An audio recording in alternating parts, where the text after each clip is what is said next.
And the reason, what was the basis for you to say that their terms are yet to expire?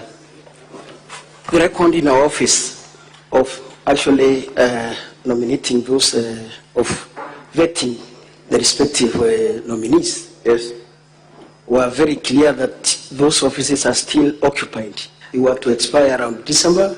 Yes, I'll refer you to page 52 of the County Assembly's volume 2.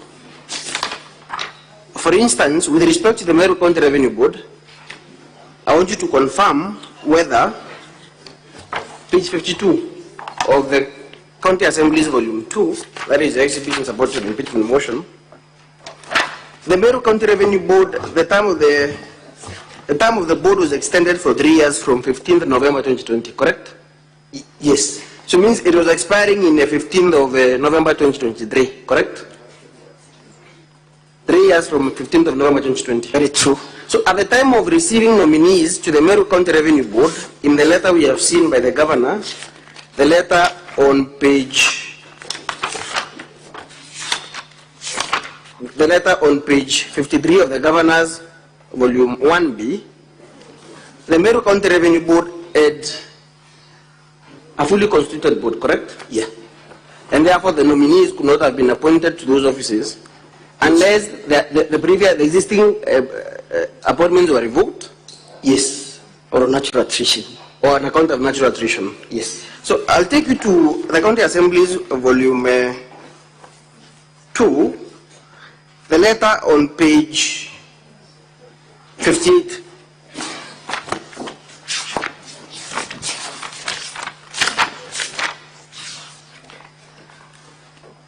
That is a letter you wrote to the county secretary, correct? Yes. And what do you tell the county secretary in that letter? The land,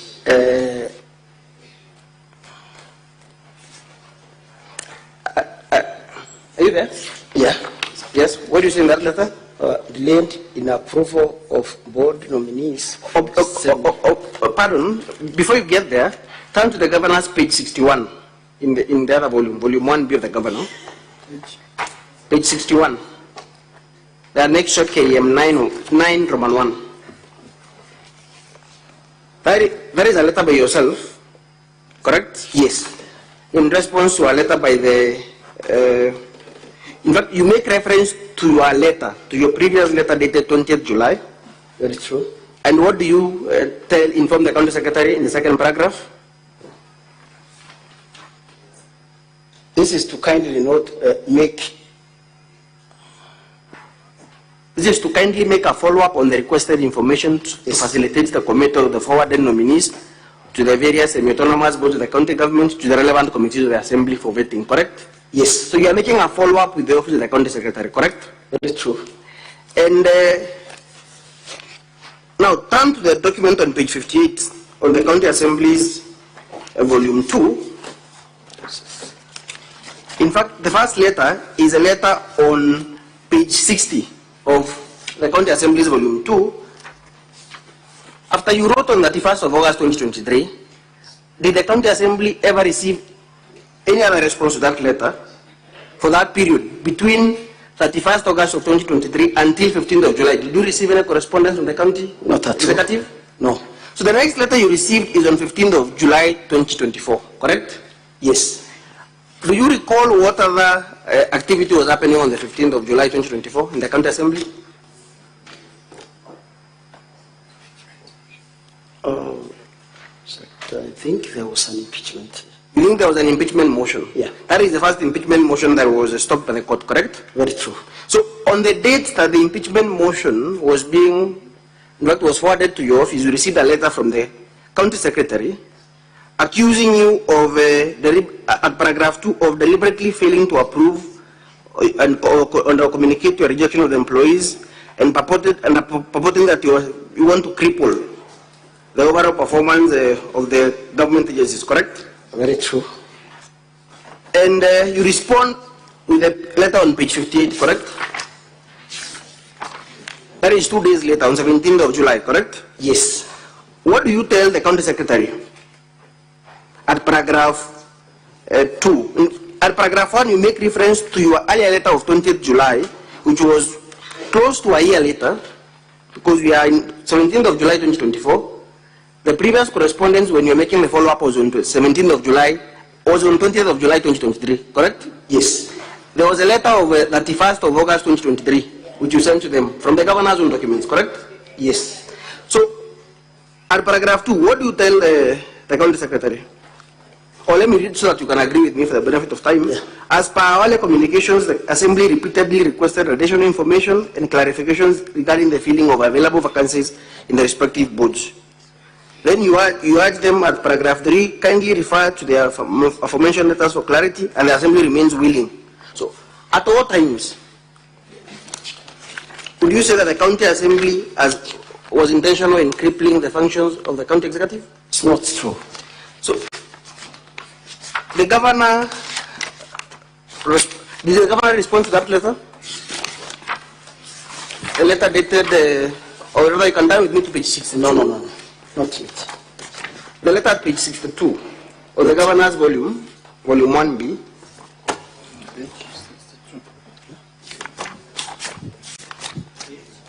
Page 62 of the governor's volume 1B.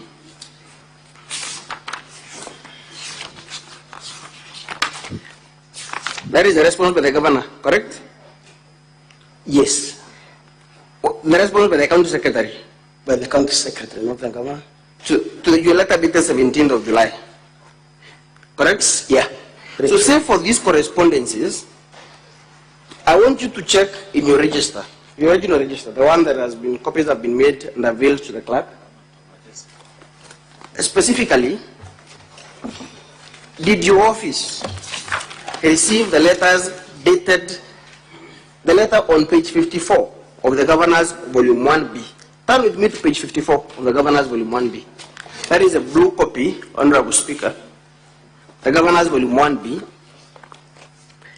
The letter dated 18 September 2023. Counsel, your time is up. I'm giving you 30 seconds to conclude on what you need to ask for the witness to respond.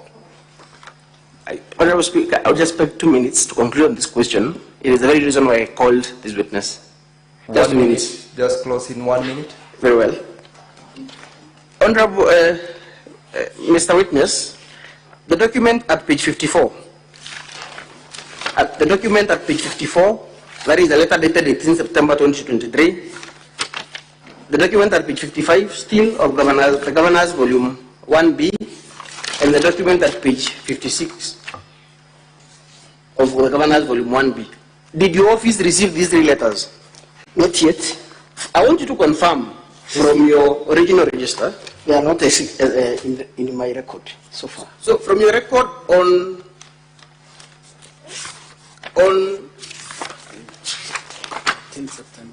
18th of September, is there any document that you received from the county secretary? Not yet.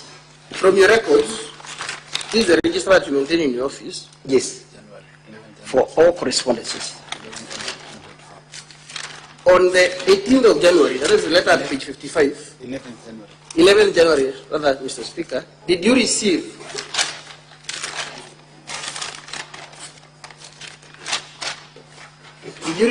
any letter? Not at all. Did you not receive any letter dated 11th January? Yes. Did you receive any letter dated 18th of September 2023, the last page? 18th of December, that is the document appearing on page 54.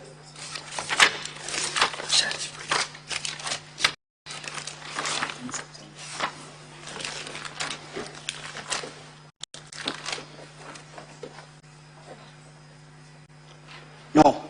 So, to the best of your knowledge, are these documents legitimate documents that were served upon your office, or are they forgeries that are manufactured for the purpose of hoodwinking this honorable house? I want to confirm that these documents are not my records, and therefore they must have been authored outside my office. Is it a coincidence that Counsel, your time is up. Your time is up. Very well. Yield the witness to the governor's team. Very well. Thank you, Mr. Speaker. I will the witness for cross-examination.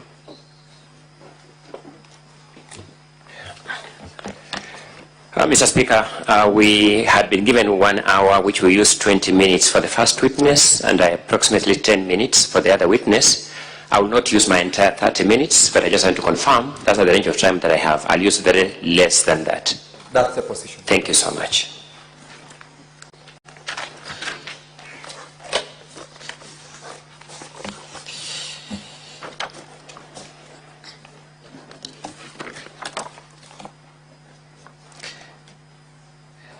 Mr. Jacob, let me just have your full name kindly so that I'm able to call you formally. Jacob Kirari. Jacob Kiradi, thank you so much. Jacob, you are brought to this house for the limited purpose of producing that register. True or not true? Yeah. You are brought to this house today to produce this register before this house. Yes. Thank you.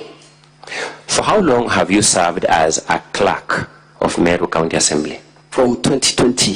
From 2020. Yes. Does Meru County Assembly have any other register for receiving correspondence, or that is the only register? We use register when it's full, we open another one for purposes of accountability. At the moment, so does Meru County Assembly operate multiple registers simultaneously, or does it operate one register at a time? One register at a time. Thank you. When was that register opened, the one you have?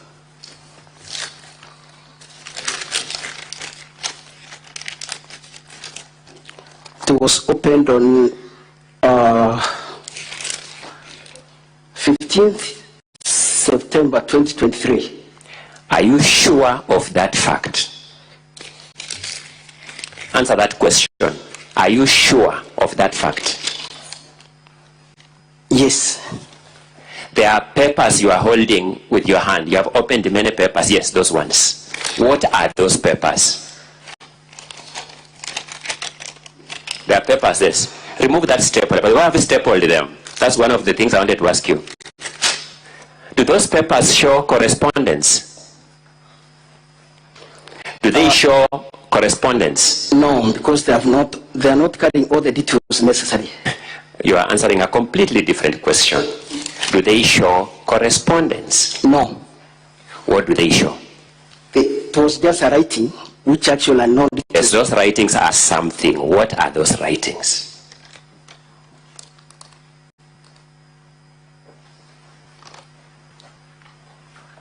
Okay, let's go systematically. Open the very first page of that book. The very first page.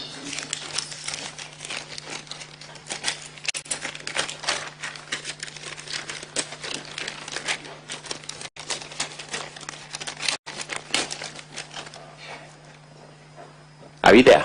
Yes. It is divided into columns, isn't it? Yes. Those columns have headings, isn't it? Yeah. Read for us column 1. Date. Date of what? It was just date. Column 2. Particulars. Of what? Or content of the item. Column 3. Request. Column 4. Authorized to buy. Column 5. Signature. Column 6. Nothing. Okay, let's go to the place called particulars. No, don't close that page. Let's go to the page called particulars. Read the first entry, the very first row. What particulars are entered there? If you miss. Second column. Lunch allowance. Sorry? Lunch allowance. Second column is Phineas Mwanda.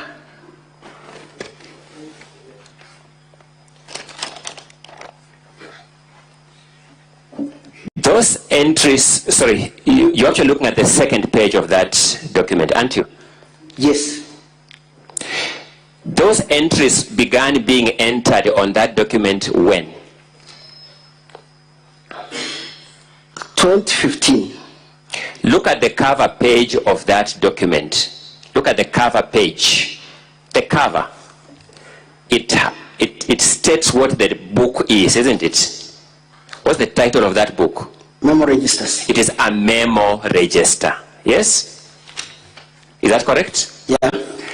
So there are memos from page 2 of that book. True or not true?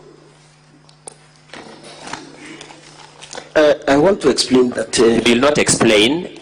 Answer my question. There are memos from page 2 of that book, aren't there? Yes. Those memos run from which date? What is the first date when the first memo is registered in that book? 25th, 2015. Sorry? 25th June 2015. Move to the entry of 17th November 2015. 17th. Yes.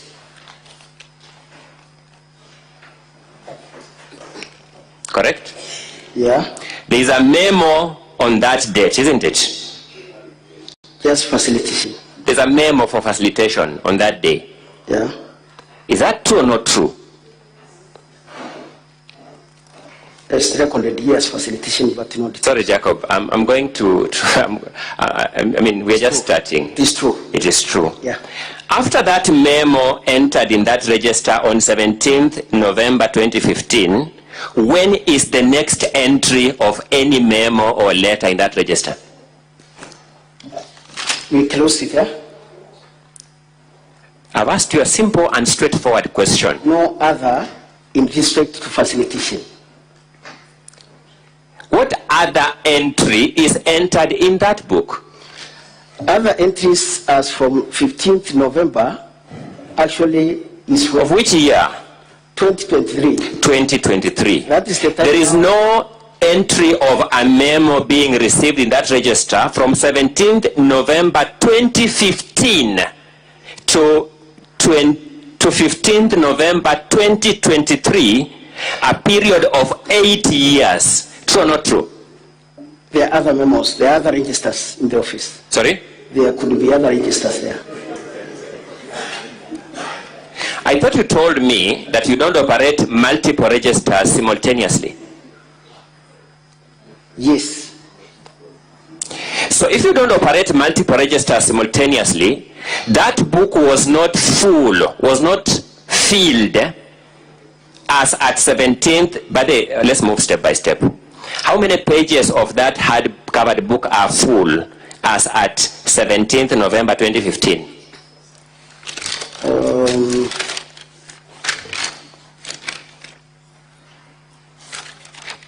4 of them. Only 4 pages in a book of how many pages in total? This could be 384 pages. 384 pages. You have 380 pages to go by the time you receive the last memo of 17th November 2015. True or not true? True.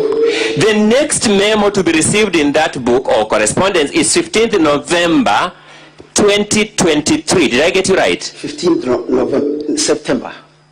You said 15th September? Yes. Okay, let's use September. 15th September 2023, almost 8 years down the line, your office is not receiving and registering correspondence. No, they were. Where were they being registered? If it were not for those particular period. Where were they being registered? In other registers. So you were running multiple registers simultaneously. Then,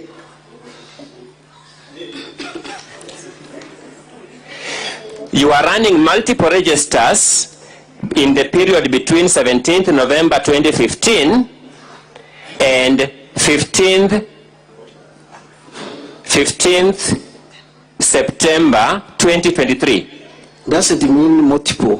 Could it be our register? No, we are dealing with facts, Mr. Jacob. We are not dealing with hypotheses. Yes. Either you are dealing with multiple registers or not.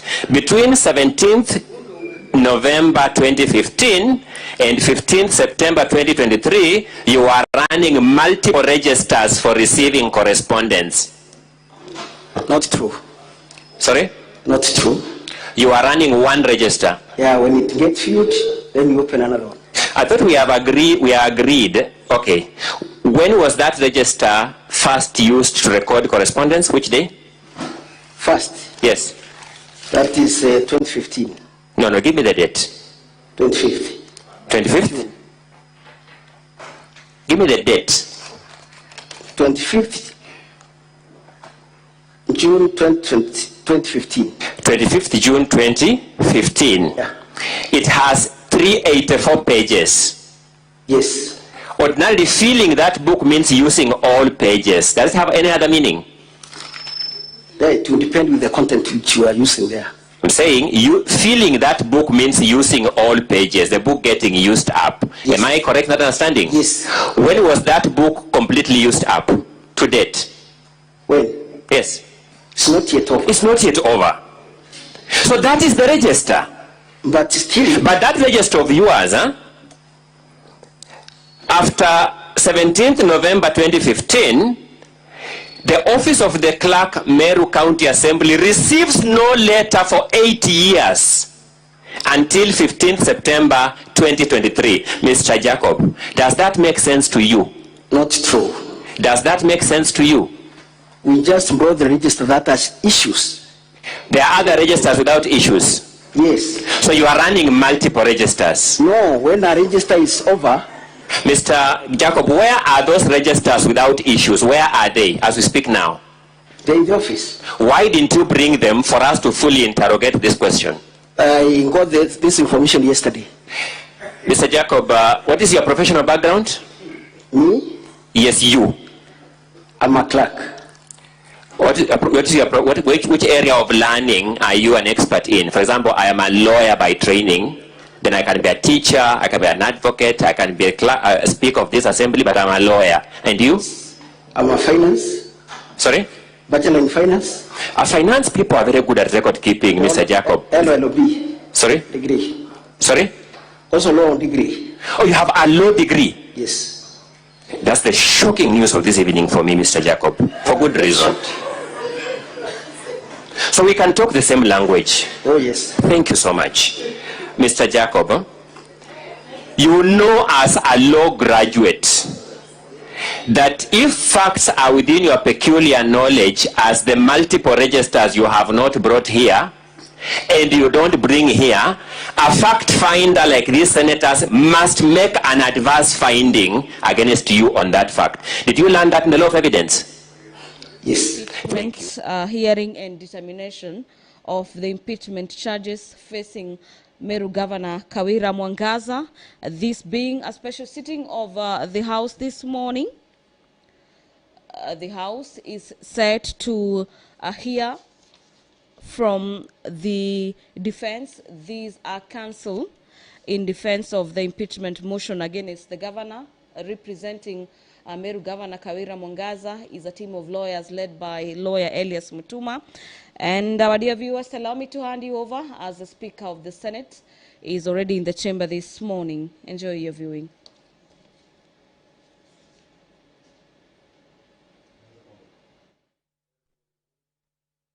Tutazame kwa neema nyingi na baraka sisi watumishi wako ambao mmeridhika kutuita kwa nyadhifa za uongozi katika jamhuri hii yetu. Tukuomba utuajalie tuyatende na kufikiria mambo yote yatakayofikishwa mbele yetu kwa njia ya haki na uaminifu ili kustawisha amani, ufanisi na heri ya nchi yetu na wale ambao haja zao umezikabidhi mikononi mwetu. Amen.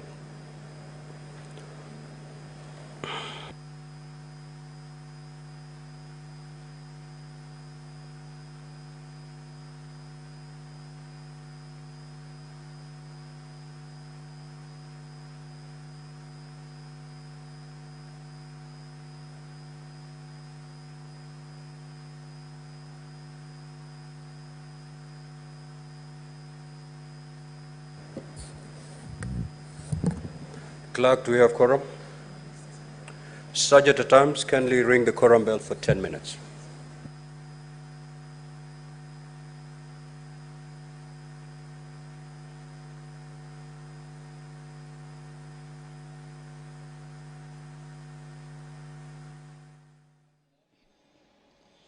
The quorum bell at the Senate is ringing following the Speaker's directive that the Sergeant at Arms ring the quorum bell for 10 minutes.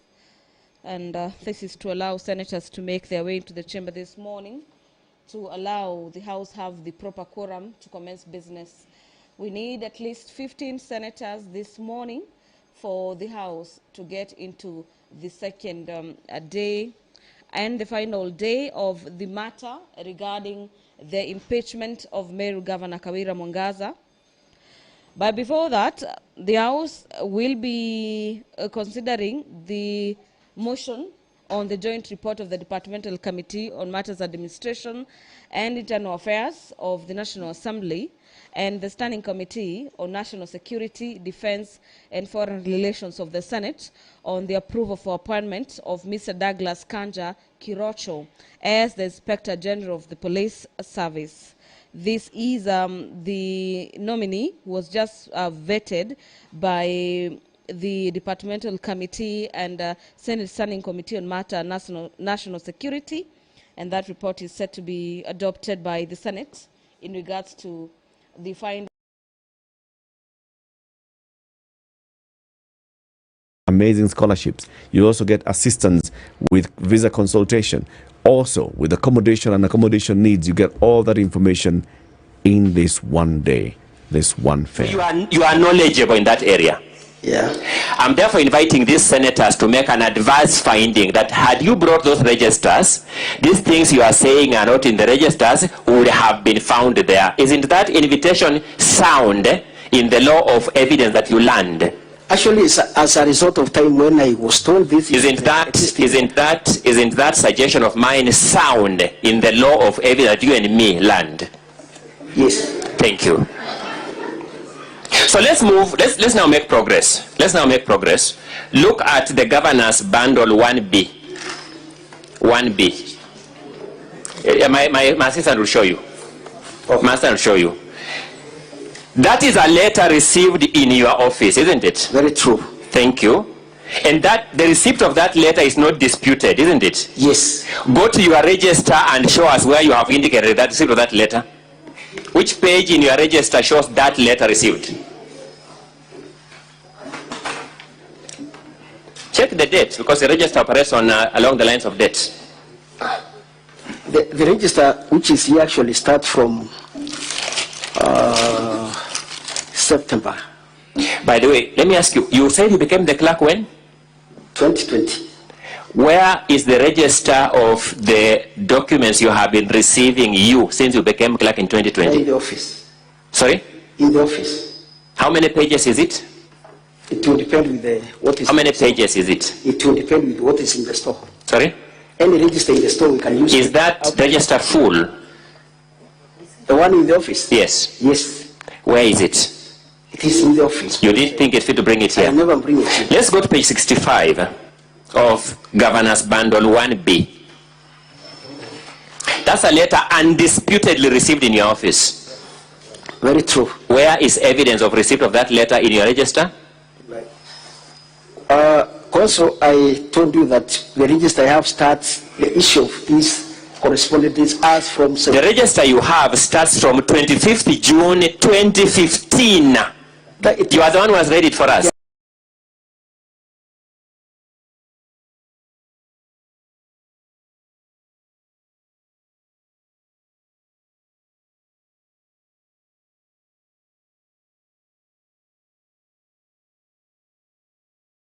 Misconduct, abuse of office, and when the members of the county assembly presented their case before the Senate yesterday, there were basically 5 charges that came out from their representation, being the grounds upon which they want the governor for Meru County to be sent packing. In their submissions, members of the county assembly, through their lawyers, alleged that Meru Governor Kawira Mwangaza'S illegally revoked the appointment of Virginia Miriti This Virginia was serving as the secretary of the Meru County Public Service Board. This illegal revoking of the appointment, according to MCAs, was done without the approval of the county assembly. The governor of Meru County, Governor Kawira Mwangaza'S, is also being accused by MCAs of refusing to implement the recommendations of the county assembly. These recommendations pertains the dismissal of the county secretary, that is Kiambi Dhambura, and the chief staff Harrison Mbithi. The governor for Meru is also facing accusations regarding the irregular payment of emergency call allowances for 161 doctors and medical officers using wrong rates. And according to the members of the county assembly, that led to the loss of monies, being public monies, in excesses of 74.3 million shillings. Allow me to hand you over back to the chamber this morning. As we can see, the clerk is already taking counts in regards to whether the quorum has been achieved, and we'll be getting the directives from the speaker in regards to how we will be proceeding after he gets the communication from the clerk.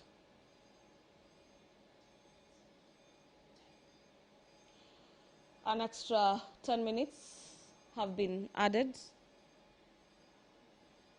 this morning to allow senators to make their way into the chamber, and immediately we get the signal from the chamber that indeed the quorum has been achieved. We will be taking you back to the chamber for the commencement of the final day of the impeachment case facing Governor Kawira Mwangaza'S, the governor for Meru County. Governor Mwangaza'S is also facing charges where the members of the County Assembly of Meru, through their council, accuse Governor Mwangaza'S of having misled the public by falsely claiming that 86 million shillings raised through a pay bill in the murder of Daniel Muthiani. This is a blogger at Meru County. He was popularly known as Sniper, and he lost his life under unclear circumstances. According to the members of the County Assembly, 286 million shillings was the money raised through the pay bill, and not the 86 million shillings as had been alleged by the governor. The final issue that comes out from the prosecution side is the illegal dismissal of John Ntoti. This is the county CEO of the Revenue Board, Paul Mwaki, who is the CEO of Liquor Board, and Kenneth Kimathi Mbaye, the managing director of Meru Microfinance Corporation. And the MCAs are saying this particular decision is illegal.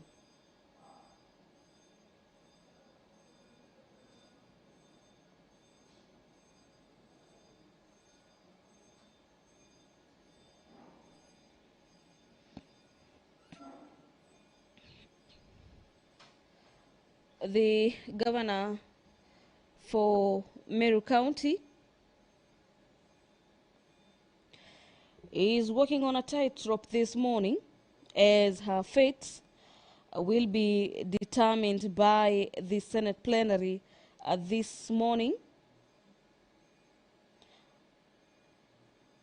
where the impeachment hearing and determinations have already begun, today being the final day. And our dear viewers, the commencement of this session marks the last day of this hearing and determination, where the House will be hearing and determining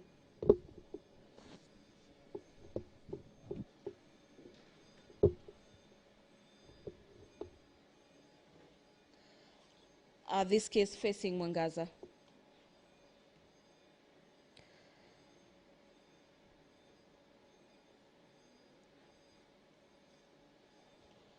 A total number of 6 advocates have been lined up for defense. This is the defense of Governor Kawira Mwangaza. The lawyers, and among them are lawyers Ongoya and lawyer Elias Mutuma. The other lawyers that will be representing the governor in this case are lawyers Brida Kimathi. These are the top 3 lawyers that will be leading the defense this morning to try and, so to speak, pour cold water on the allegations by the members of the county assembly who have accused the governor of going in contravention with the constitution, as well as going, so to speak, straying or not adhering to the ethics and the provisions that guide state officers in regards to how they will be discharging their mandates. The gross violation of the constitution and other laws, gross misconduct, and abuse of office are the 3 main charges that senators will be looking to establish whether the grounds for impeachment have been substantiated. According to the ruling by the Speaker yesterday, when the Speaker was guiding the House in regards to how this matter will be proceeding, this vote will be by delegation. By the end of this day, we'll be expecting our senators to vote on this motion on impeachment. Governor Mwangaza will be needing a total number of 24 senators to save her from the impending impeachment charge leveled against her.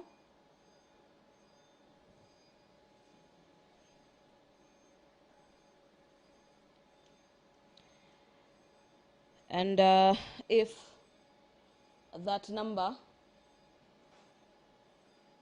will not be attained,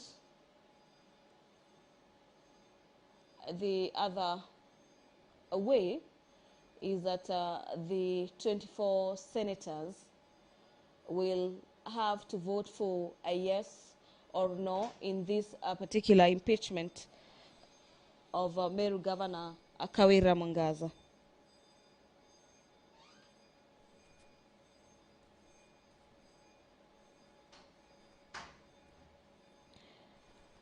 If Mwangaza is saved from this impeachment, this will not be the first time that Governor Mwangaza has been saved by the Senate.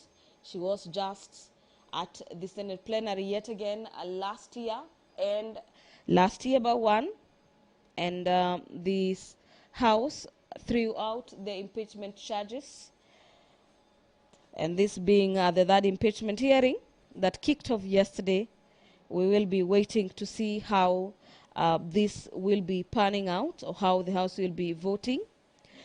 The MCA wing has lined up Zipporah Kenya, who is an MCA at the Meru County Assembly, as their key witness, or popularly known as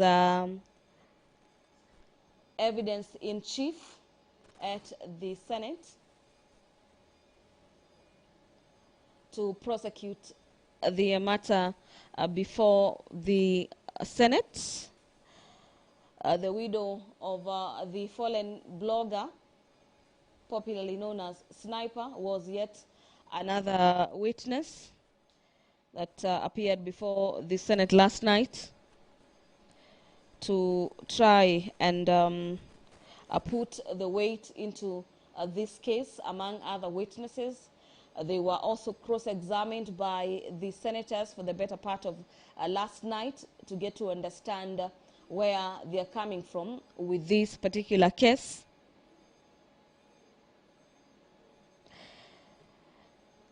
The main witness being Zipporah Kenya, the evidence in chief, we witnessed her submitting details of the alleged violations by the governor, urging the Senate to uphold the impeachment.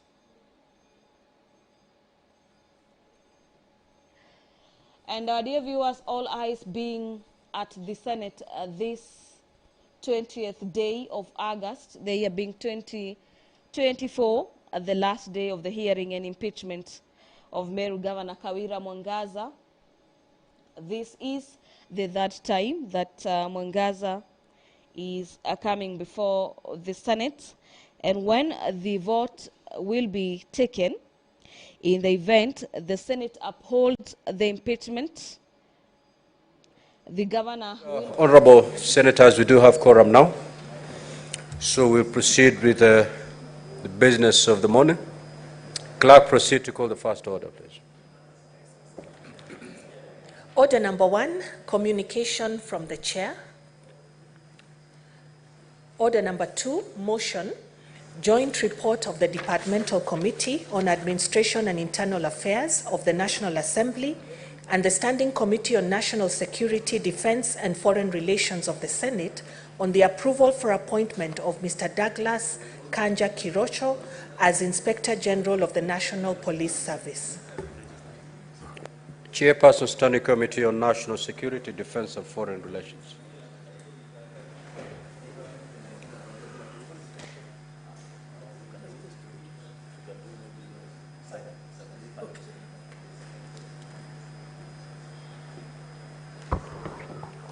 Thank you, Mr. Speaker. Mr. Speaker, in the interest of time, I will be brief in moving this motion. Honorable Speaker, I beg to move that this House adopts the National Assembly Departmental Committee on Administration and Internal Security and Senate Standing Committee on National Security, Defense and Foreign Relations on the approval on the report on the approval hearing of Mr. Douglas Kanja Kirocho, nominee for appointment to the position of Inspector General of the National Police Service, pursuant to Standing Order 2236 of the Senate Standing Orders. Mr. Speaker, sir, as you are aware, pursuant to provision of Article 245(2)(a) of the Constitution, Section 12, subsection 2 of the National Police Service Act, Cap 84, and Section 5 of the Public Appointments Parliamentary Approvals Act, Cap 7F, His Excellency the President submitted the name of Douglas Kanja Kirocho, CBS, OGW, as the nominee for appointment for the position of Inspector General of the National Police Service. Mr. Speaker, what follows thereafter is procedural issues. I will be privileged to mention, Mr. Speaker, that the Speaker of the National Assembly and the Speaker of Senate, via communication made on 1st of August 2024, conveyed the message from the President nominating Douglas Kanja Kirocho as the nominee for appointment to the position of Inspector General of the National Police Service. Consequently, Mr. Speaker, the Speaker of the National Assembly and the Speaker of Senate revert the matter to the two committees to hold a joint approval hearing. Mr. Speaker, in accordance with Section 6, subsection 9 of the Public Appointments Parliamentary Approvals Act, the Clerk of the National Assembly and the Clerk of the Senate invited interested members of the public to submit any representations by written statements on oath, that is affidavits, with supporting defense evidence on the suitability of the nominee for appointment to the position of Inspector General. The invitations, Mr. Speaker, were made via advertisements which appeared in the National Daily Nation and the Standard newspapers on Saturday, 3rd of August 2024. Mr. Speaker, the notification was followed up by a letter to the nominee inviting him to attend the approval hearing and requesting him to submit the completed questionnaire set out in schedule to the Public Appointments Parliamentary Approvals Act, that is CAP 7F, together with the clearance certificates from the Office of the ODPP, ESEC, KRA, DCI, HELP, and CRB as required under the law. Mr. Speaker, further, the clerks also of the two houses wrote to ODPP, the same institutions, seeking reference and background checks relating to the suitability of the nominee. Mr. Speaker, these are all legal requirements that are mandatory. It is legal. It is should be received as we vet the nominee. And Mr. Speaker, again, further clerks also of the two houses went forward now to receive these responses. Mr. Speaker, pursuant to Article 118 of the Constitution, Section 6.3 of the Public Appointments, Standing Order 45.3 of the National Assembly, and Standing Order 77.2 of the Senate, Standing Orders, the clerks of the two houses, by way of advertisement, also in the, Mr. Speaker, in the print media, notified the general public of the intention of the committee to conduct public approvals. Mr. Speaker, it is important for the public to know, and even for this House, that public participation is no longer an optional, it is mandatory also. And that is why the Constitution of the Republic and Article 118 is comes to play here, so that we also get to know from the public what they think of a nominee, whether CS, whether PS, and even for the case of the IG. Mr. Speaker, the committee conducted approval hearings on 15th of August, that is Thursday. In conducting the approvals hearing, the committee were guided by the provisions of the Constitution, the Public Appointments, Parliamentary Approvals Act, the National Public Service, the National Police Public Service, the National Assembly Standing Orders, and the Senate Standing Orders. So, Mr. Speaker, those are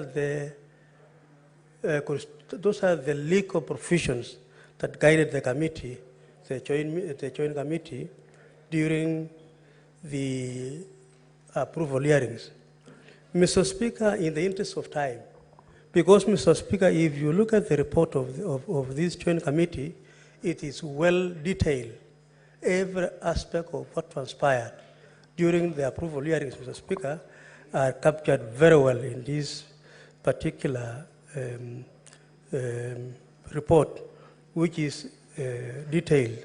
That is, Mr. Speaker, chapter 3 of the report, from paragraph 36 all the way. If you want to know what transpired, the responses by the nominee is mindset on the issues that are pertinent in his leadership, if approved, are captured in chapter 3 of the report. So in the interest of time, I would like just to request my colleagues, as you go through this, refer to chapter 3 and you will see all what transpired. And I think I will stop at that. So I will, Mr. Speaker, quote to committee's observations based on the approval hearings.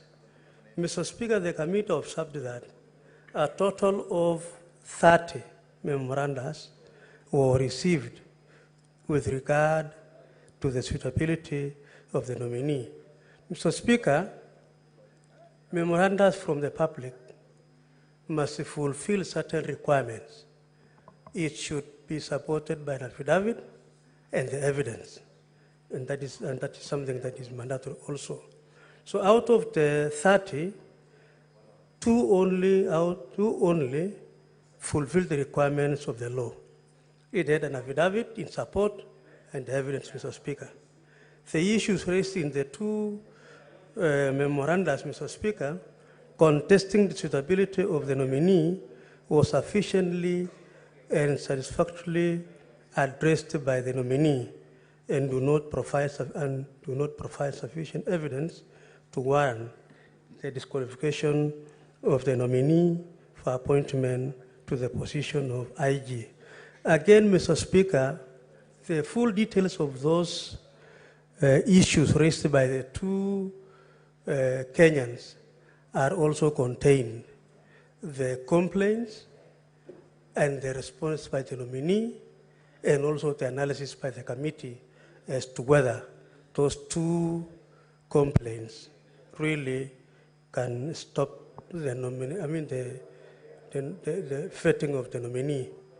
Mr. Speaker, the other observation the committee also made is that the nominee fulfilled the provisions of Article 78, Sub-Article 1 and 2 of the Constitution for appointment, since he is a Kenyan citizen and does not hold a dual citizenship.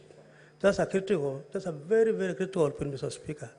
A person serving as an IG must not hold two citizenship, it should be only one in the country. And Mr. Speaker, that was also fulfilled. Another observation, Mr. Speaker, is that the nominee holds a degree and as required by the provisions of Section 11(1) and of the National Police Service Act for appointment as Inspector General. Mr. Speaker, it is important to note that the National Police Service Act has most of the provisions as to the requirements, the qualifications of the nominee. And we were satisfied as a committee that, Mr. Speaker, under observation number 10D, he had that particular provision of that degree. The nominee meets the requirements of Chapter 6 of the Constitution on leadership and integrity, having obtained the clearance from the institutions I spoke about. That is EACC, you talk about KRA, and all the other institutions, Mr. Speaker. The committee was satisfied that indeed the nominee fulfills requirements of Chapter 6 on leadership and integrity. Mr. Speaker, the nominee demonstrated knowledge of topical, administrative, technical issues relating to governance and the requisite abilities, qualifications, experience to serve. Mr. Speaker, I participated in vetting the immediate former IG. And as we all do this, Mr. Speaker, this nominee promises heaven for the Kenyan people. Available, they will be available. They will be hands-on. They will be able to visit the ground. They will be able to respond. And Mr. Speaker, we took time as a house, as a committee, to inquire from the nominee if indeed he will be one of those people who will just come and make some public pronouncements, which later, immediately appointed, they forget about. Mr. Speaker, this is the nominee rose from the ranks of a corporal, and he has served this country as a police officer, Mr. Speaker, for 39 years, rising through the ranks. Mr. Speaker, he has served in almost every part of the country, in various positions. Mr. Speaker, he assured the committee and the public that Mr. Speaker is going to ensure that he will fulfill the promises he gave to the committee. Mr. Speaker, there are about 2 issues I will just mention so that I stop. Mr. Speaker, the issue of North Rift, 7 counties, hosting 9 million Kenyans, suffering from cattle rustling. Mr. Speaker, I have moved a motion in this House, approved. It's now being implemented by the department concerned. And Mr. Speaker, the nominee was able to promise deployment, if approved by this House, deployment of enough NPR, the deployment of more security forces. He was able to address the issue of the extrajudicial killings, which Kenyans still feel it exists, but he affirmed to the committee, Mr. Speaker, that is something which is going to work on it.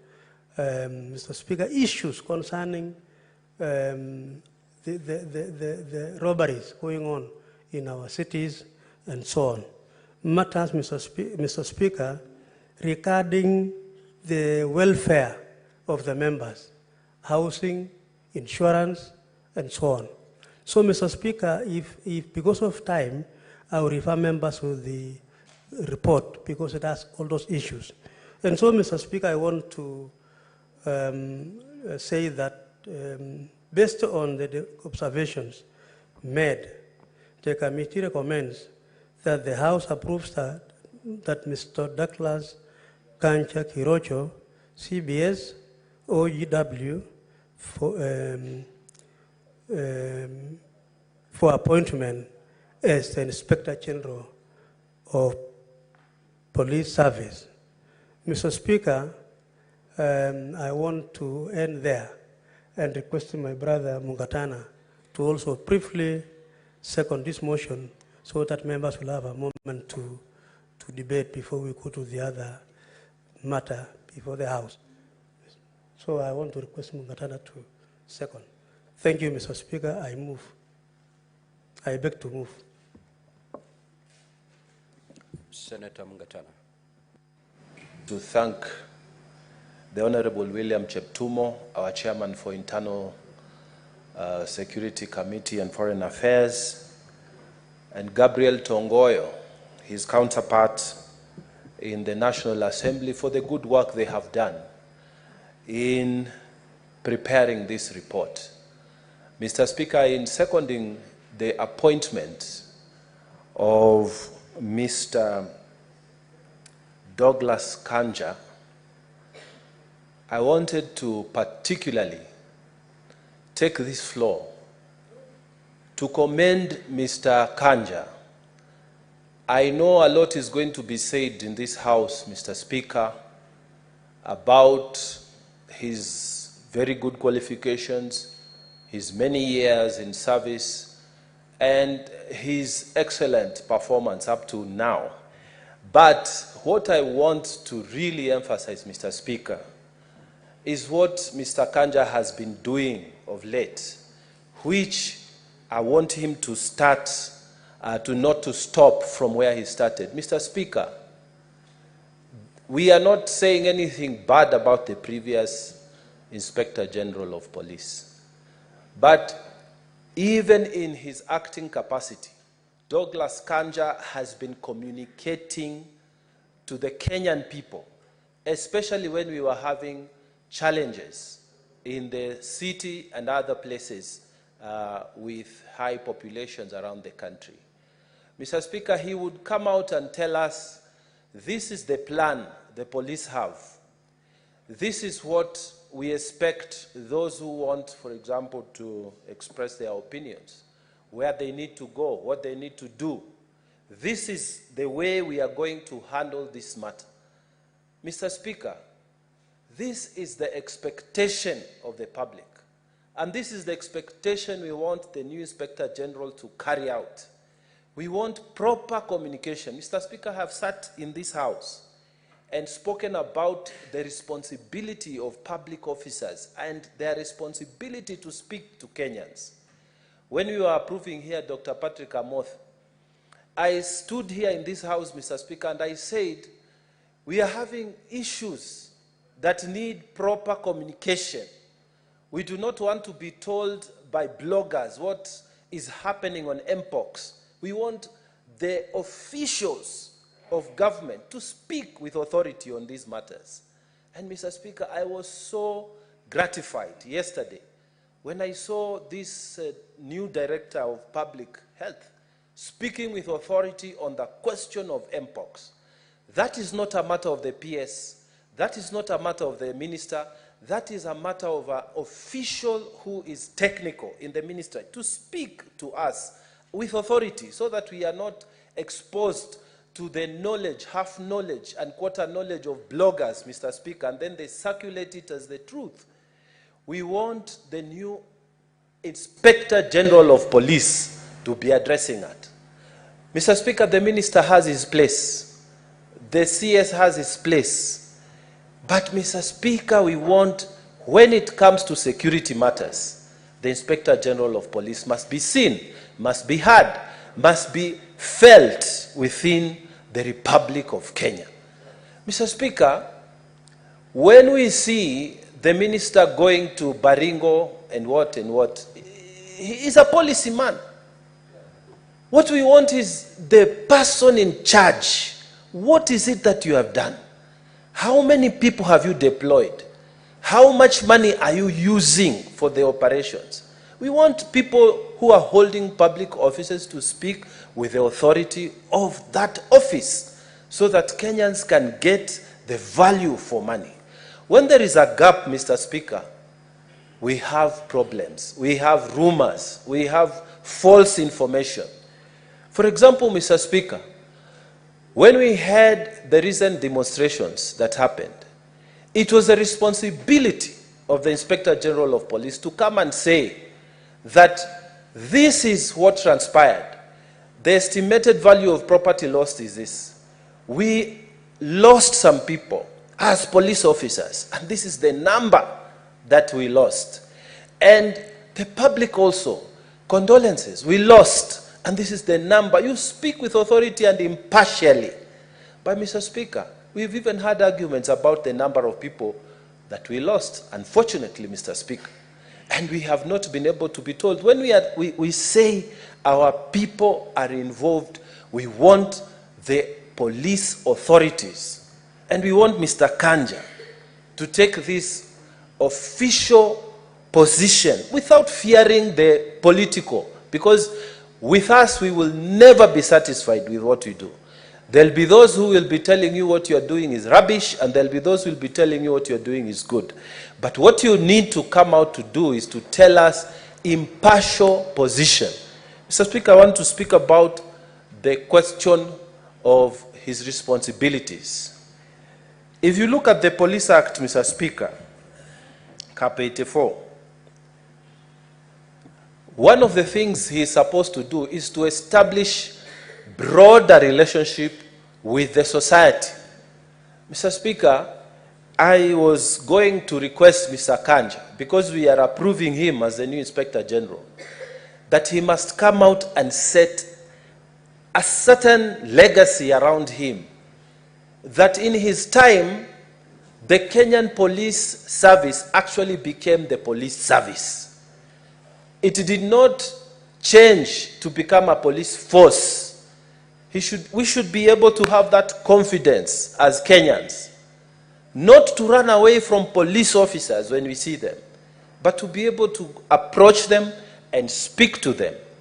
Mr. Speaker, when I'm saying this because for us who come from the outer parts of this nation, the counties which are out there, you will find the relationship in some parts, and I'm not saying in all parts, in some parts, when children see the police, they run away because of the fear that police have installed and bestowed upon the people.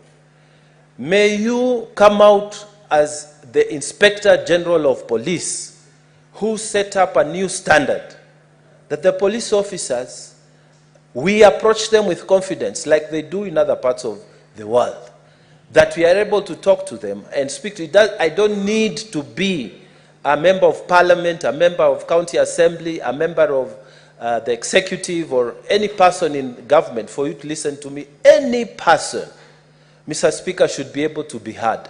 We want to see the images of police officers helping the disabled people cross the roads. We want to see police officers being on the first line. When we call you, you don't tell us you don't have fuel. Mr. Speaker, one of the first things the president did when he got sworn into office, he said that he's going to give the Inspector General of Police full authority to spend the money. So now you have no reason for you to tell us you do not have fuel when emergencies occur. And in particular for counties which are outside towns, because this is where we need a lot of emergency response. Mr. Speaker, as I second this motion, I would like to request that he should not be an Inspector General who stays in Nairobi. We want him to come to these areas where there have been security issues. We want to see him there, and we want to see you talking when you are there, telling people what the government is doing. And because you are an AIE holder, you should tell us how much money you are allocating, say, to Tana River for operations. How many police stations are you opening in our counties? Especially the ones that have, and I'm not speaking only about my county, Mr. Speaker, I'm speaking across the nation. Tell us how much money you are allocating. What is your strategic plan for operations in these counties? We should not be hearing only of the police when we have seen people die, or when there are accidents, when there are attacks. Come out and tell us this is the plan, this is how we are executing. You should be part and parcel of our lives, because security is our life also. Security is part and parcel of our life.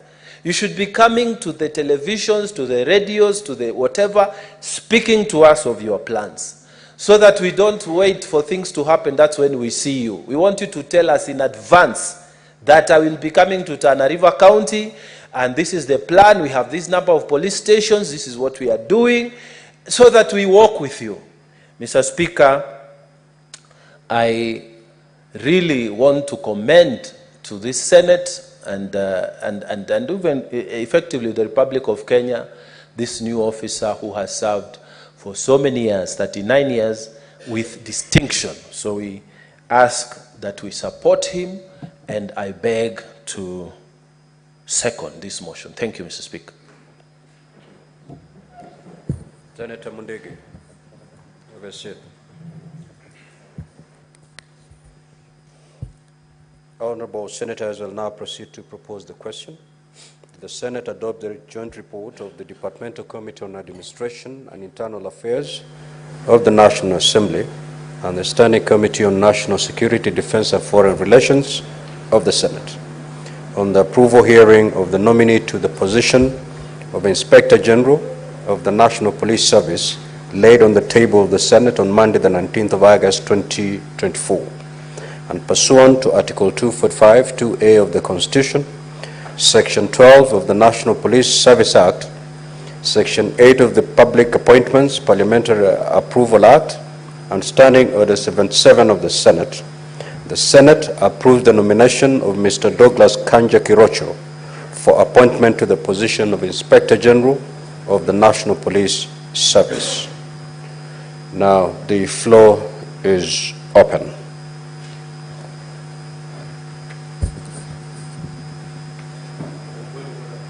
Yes, proceed. Mr. Speaker, in accordance to Standing Order number 111, rise to, and this is after consultation with the leader of minority.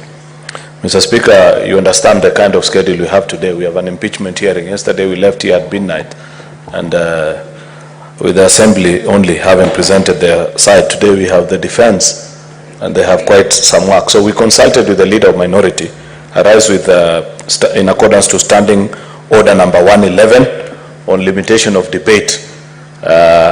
We consulted with the leader of a minority and have agreed that let us have 4 representatives from each side speaking for 5 minutes, and we close debate in the interest of the very agenda that is ahead of us.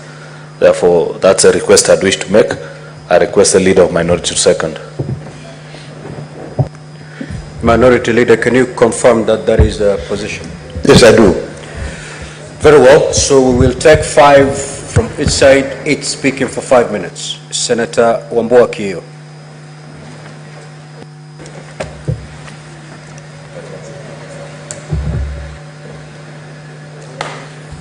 Thank you, Mr. Speaker. Mr. Speaker, I want to take this opportunity to support the report of the committee on the recommendation for the appointment of Douglas Kanja Kirocho, CBS OGW, as the Inspector General of Police for the next 4 years.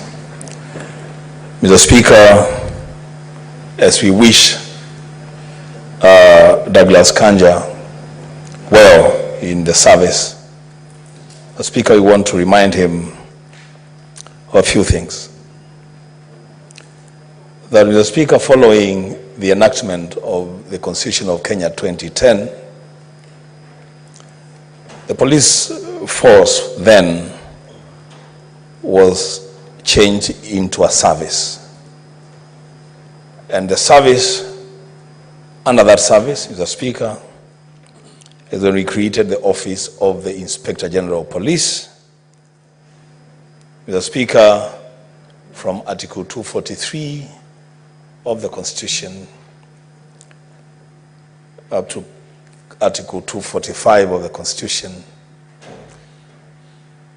detailing the establishment of the office, the functions of the office, and the service command. Mr. Speaker, I want to begin by saying that Mr. Kanja is taking office at a very critical moment in the history of our country. He is occupying office at a time, Mr. Speaker, that this country has endured the greatest levels of police brutality. Mr. Speaker, Kanja is coming into office when the police service, in the eyes of almost every Kenyan, is known for 2 things. 1, brutality, and 2, corruption. And yet, Mr. Speaker, Article 244 of the Constitution, under the functions of the service, I took time to go through that article, Mr. Speaker, and I cannot locate the Kenya Police Service under the provisions of Article 244 of the Constitution. Why, Mr. Speaker? Because that article says that the service is supposed to uphold the highest standards of professionalism. The Speaker, that is wanting in the service. It says that the service is supposed to prevent corruption and act transparently and pursue accountability. I cannot locate that in the service. It says that the service is supposed to protect human rights and fundamental freedoms. The Speaker, that is lacking in the service. It says that the service should promote relationship with the broader society. That also is lacking in the service.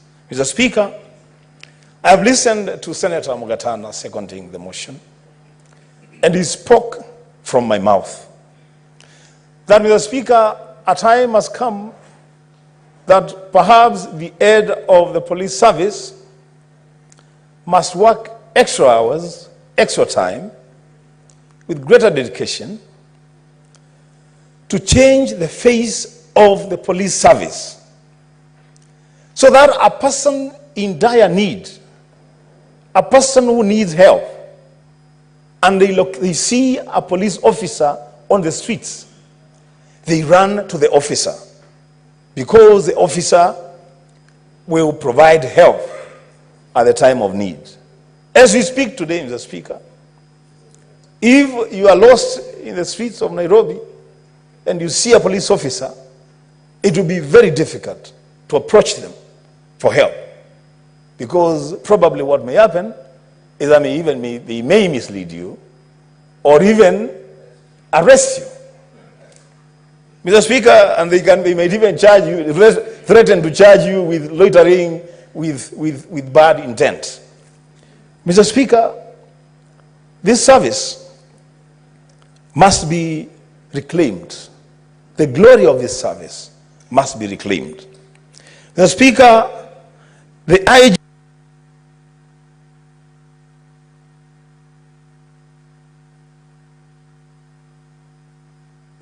Just half a minute, conclude.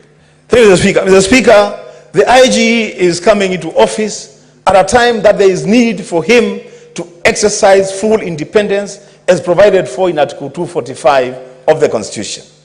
These abductions, these police officers hooded, hiding behind hoods, Mr. Speaker, he must deal with those people. And Mr. Speaker, lastly, as I conclude, he is coming to office on a day that Maina Wajigi has been arrested for reasons that we don't even understand. Mr. Speaker, that belongs to the past, that must stop. I thank you, Mr. Speaker.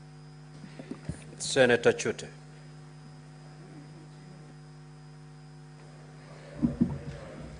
Thank you, Honorable Speaker. Let me also take this opportunity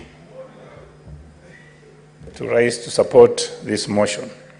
Honorable Speaker, allow me to thank the committees, both committees of the two houses and the chairs, my friend Chair Cheptumo and Chair Tongoyo.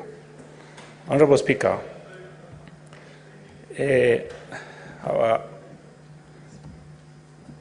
nominee, IG, Douglas Kanja Kirochi, has done a very good job for this country for the last 39 years. He started with a police constable, as a police constable, and he rose through ranks of, from a corporal to Assistant Inspector General of Police, Senior Assistant Inspector General of Police, and now nominee for Inspector General of Police.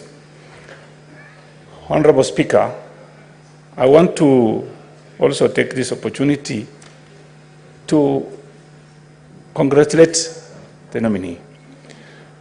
Honorable Speaker, when he was being vetted, his assets were, as he has indicated, is 46 million shillings. Honorable Speaker, if you look at his earnings per month, for the 39 years he has worked for this country, he was getting 98,290 every month. Honorable Speaker, if you've had other CSS being vetted, some of the CSS, the 2 years they've worked in this government, were earning, or if you look at the asset, were 8,333,000 every month. Honorable Speaker, looking at 39 years of service as a police officer, starting with the rank of a police constable, and he got an asset of 46 million. That is really commendable. Honorable Speaker, having said that, some people are talking about police officers being cruel. I think the problem we have in this country is the police officers are being underpaid. Honorable Speaker, what I would want to ask Mr. Kanja to do immediately is confirmed. First of all, he must look at the police housing. Honorable Speaker, if you go to Industrial Area Police Station today, Honorable Speaker, the way these police officers live is, I'll tell you today, they are not living like human beings. How do you expect a police officer to work the whole day and going back to those kind of houses? That is terrible. I wanted, if possible, Honorable Speaker, I went to Ileret, my county, one time, and I visited police post and police station. And the way they live, those houses were built in 1950s. And I would want Kanja to visit Ileret and to let him see how people live in Ileret and many police stations. Honorable Speaker, the other issue I want to raise with Kanja, if he is approved, is the issue of Koreans, missionaries, 2 Korean missionaries who were abducted last week. He must visit Moyale. They were abducted in Oda, Moyale. I want him to visit there and see how he can solve that problem.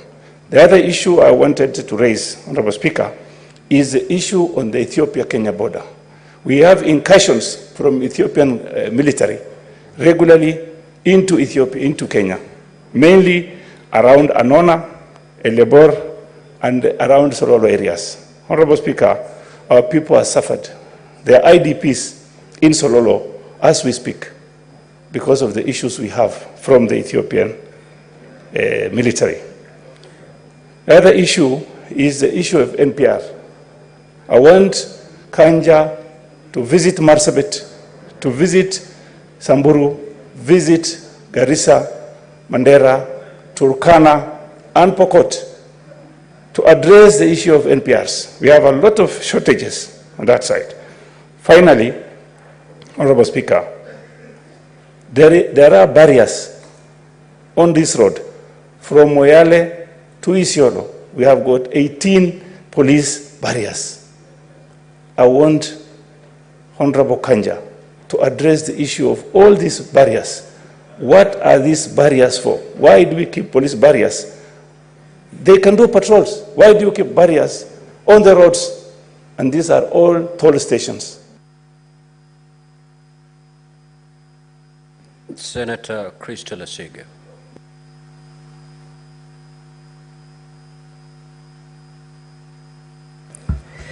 Thank you, Speaker, for allowing me to also contribute to this motion with regards to the new appointment of our Inspector General of the National Police Service. Speaker, my contribution will be very brief and to the point. I am standing here still extremely hurt and disappointed as to how Kenya has been portrayed and the suffering and the killings and pain that we have seen over the past 2 months, especially, Speaker. We sat here 2 years ago and vetted and appointed the former IG, who, unfortunately, he has become one of the most disappointing appointments that Kenya has seen in its National Police Service.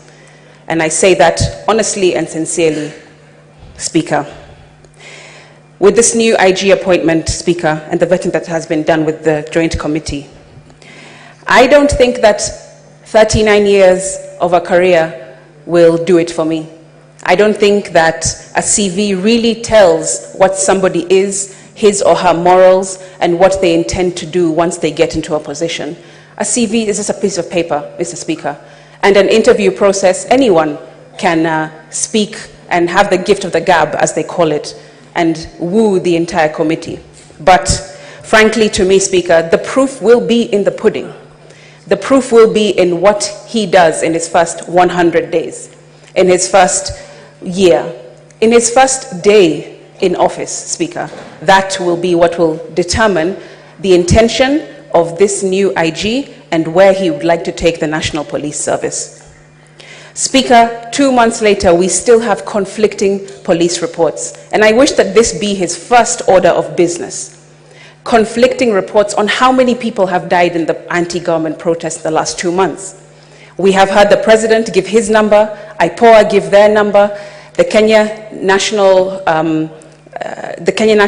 Commission on Human Rights give their number, and still, right now in the mortuary, we have over 240 unidentified bodies sitting, lying, and with no clue of where they came from. Some of them have been changed in terms of they've been picked up in one location, and you go to the morgue and you see that they have a tag saying another location for another crime or another accident. Mr. Speaker, it's an absolute mess.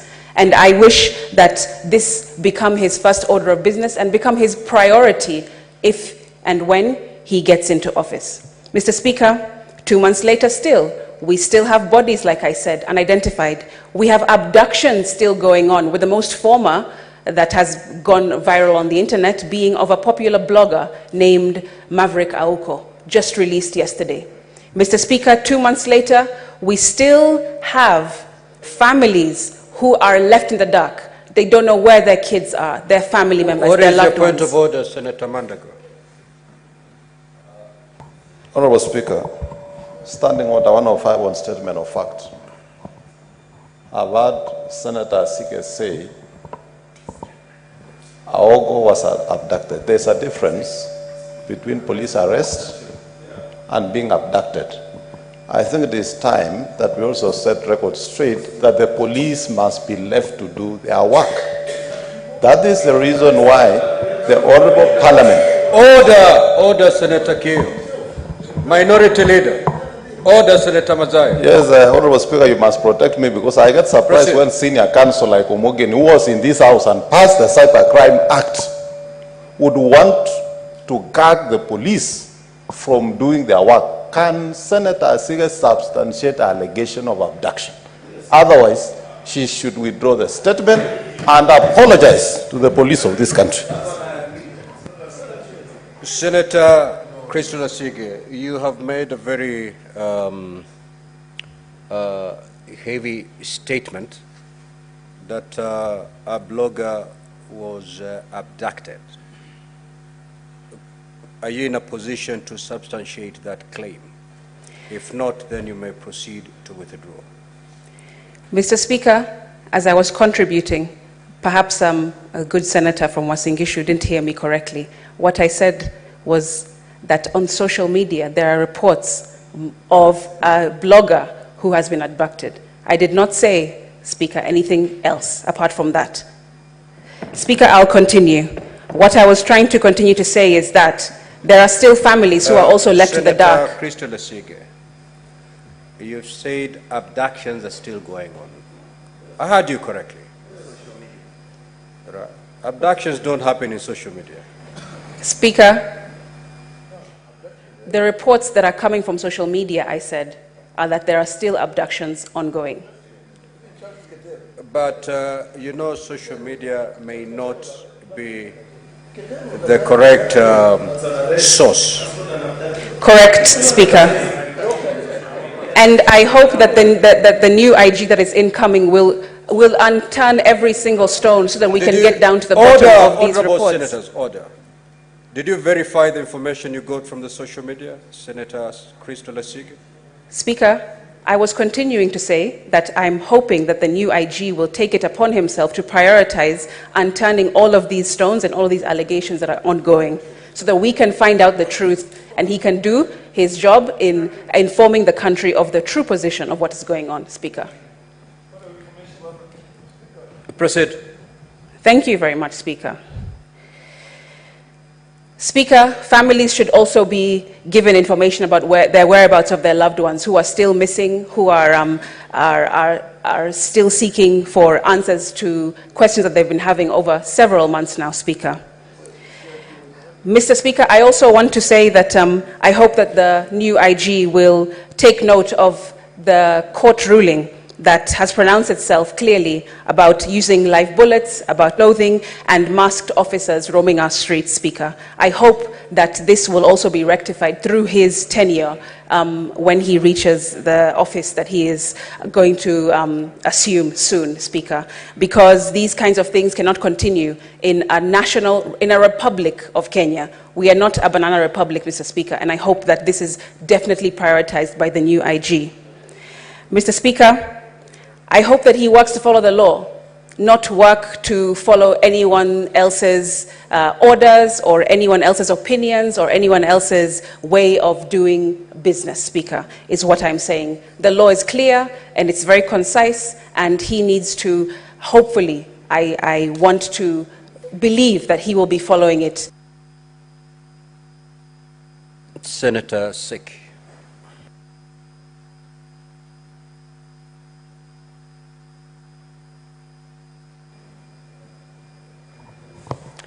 Thank you, Honorable Speaker. Thank you very much for this opportunity that you've given me also to come to support this motion and take the floor to speak much more about the nominee IG, Douglas Kanja. At this opportunity when the country really want to have the IG at the moment. Honorable Speaker, I happen to be in the Committee of National Security in the Senate Joint Committee with National Assembly, and we had done an interactive session with the nominee, and we realized that the experience the nominee has and has worked in this country is quite enormous, and we really were a bit impressed, and we really brought this to the limelight of the entire country that this is the right nominee, somebody who have come from the constable to the position of the Deputy Inspector General of Police. This is enormous. This is something that we really encourage. We thank God that we can really still have officers who can work through ranks, different ranks, without even going to a different rank. He went through all the ranks, from the first rank of the corporal to the Director General of Police. Honorable Speaker, this motivates the entire service for them to understand that somebody can rise from the constable position or even from constable to the IG position. So this brought to the experiences of this officer. We really realize that that is a very important opportunity for the rest and even for the entire country. Honorable Speaker, the nominee promised the committee and the entire country that because we were live and we broadcasted all this throughout the entire country, he promised to deal with issues of corruption, particularly on the issue of traffic, where we realize that there is a big issue and a big gap in this country. He also promised that he will look at the issues of deployment of staff on areas of that are shortages and try to bring some staffing issues within the force and even discipline within the force. These are the issues that he could really brought to the committee and to the Kenyans when he was being vetted by our Committee of National Security. Honorable Speaker, I want to request that as we continue to approve this nomination of this officer, Douglas Kanja, I request that the nominee would really observe and address a few issues that really were coming very strongly during the interview, and to the members of the committees and to also to the public, because we received quite a number of memoranda through public participations and all that. And I really request that the nominee address the issue of vehicles, shortage of police vehicles.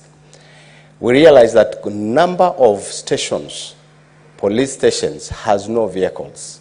If there is no vehicle, then there is no fuel, there is no transport, there is no supervision, there is no security, there's a highly shortage of security. The issue of houses in this country for police is something that really, it's something that has been a big problem. Most of our police are also staying at this Viosk. Most of them stays at, shanty areas, and even, it's horrible. It's a horrible situation for the police, police service. Honorable Speaker, I also want the nominee to address the issue of border points, particularly on areas of, these border points where, like in Kajiado, we have a big problem where the Tanzania authorities are really threatening members of this country. They are abducting, they are arresting, they take our... Senator Richard Onyonka. Thank you, Mr. Speaker. I take this opportunity to contribute to this very, very important matter. Mr. Speaker, the selection, nomination, maybe appointment of the Inspector General of Police is one of the major positions that in our country is highly regarded and respected. Mr. Speaker, the feeling I have is that in our republic, even when as a country we have done exceptionally well when it came to performing internationally.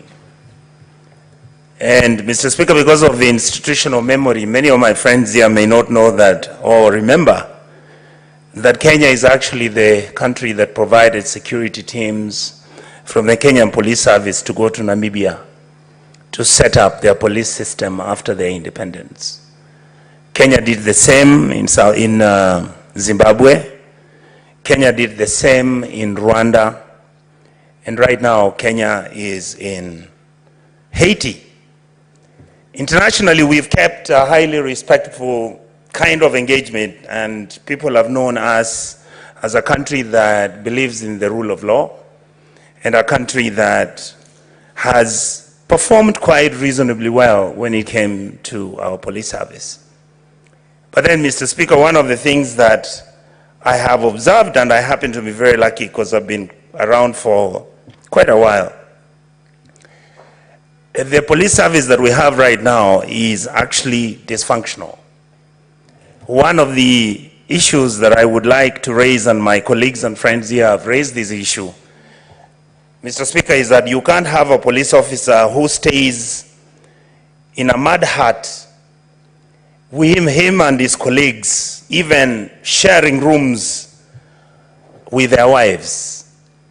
We can't have a police service, Mr. Speaker, where a police officer sometimes is transferred unilaterally because he has annoyed some big person somewhere where their rights are violated.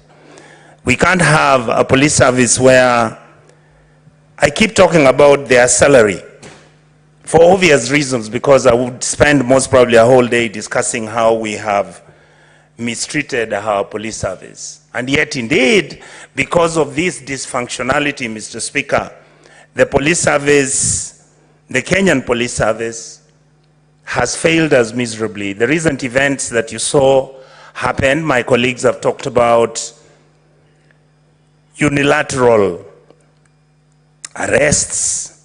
Mr. Speaker, if you look at it right now, a gentleman called Jimmy Wanjigi was arrested, his house was demolished, and these are issues that I would like to seek in this house and to my brothers. I remember when Cherargei was being arrested some 3 years ago, and he was screaming, saying, oh my God, Mr. Speaker, what is going to happen to me? These people came at 5 o'clock in the morning. Mr. Speaker, at that time when Cherargei was speaking, Senator Cherargei was speaking and crying, I thought he had lost his mind. Mr. Speaker, I would like to encourage Mr. Kanja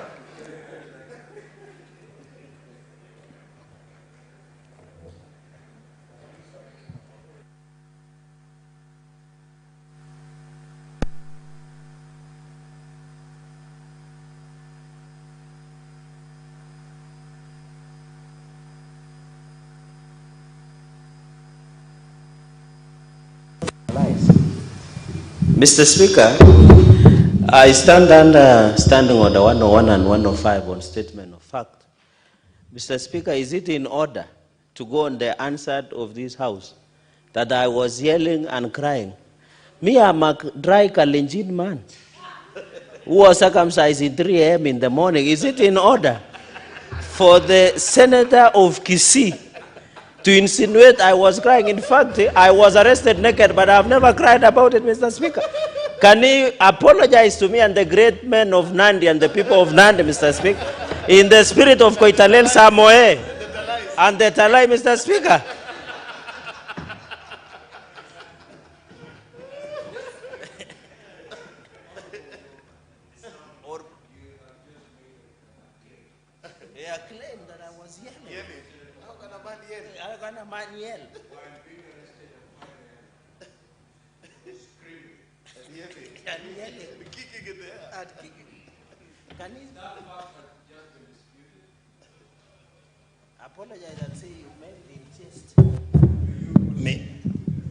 Mr. Speaker, I literally saw Honorable Senator Cherargei wailing, asking for his gods to excuse him.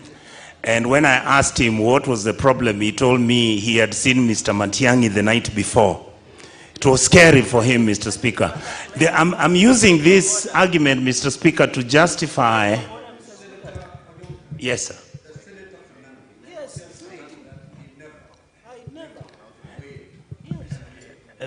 Mr. Speaker, could you allow me to look for...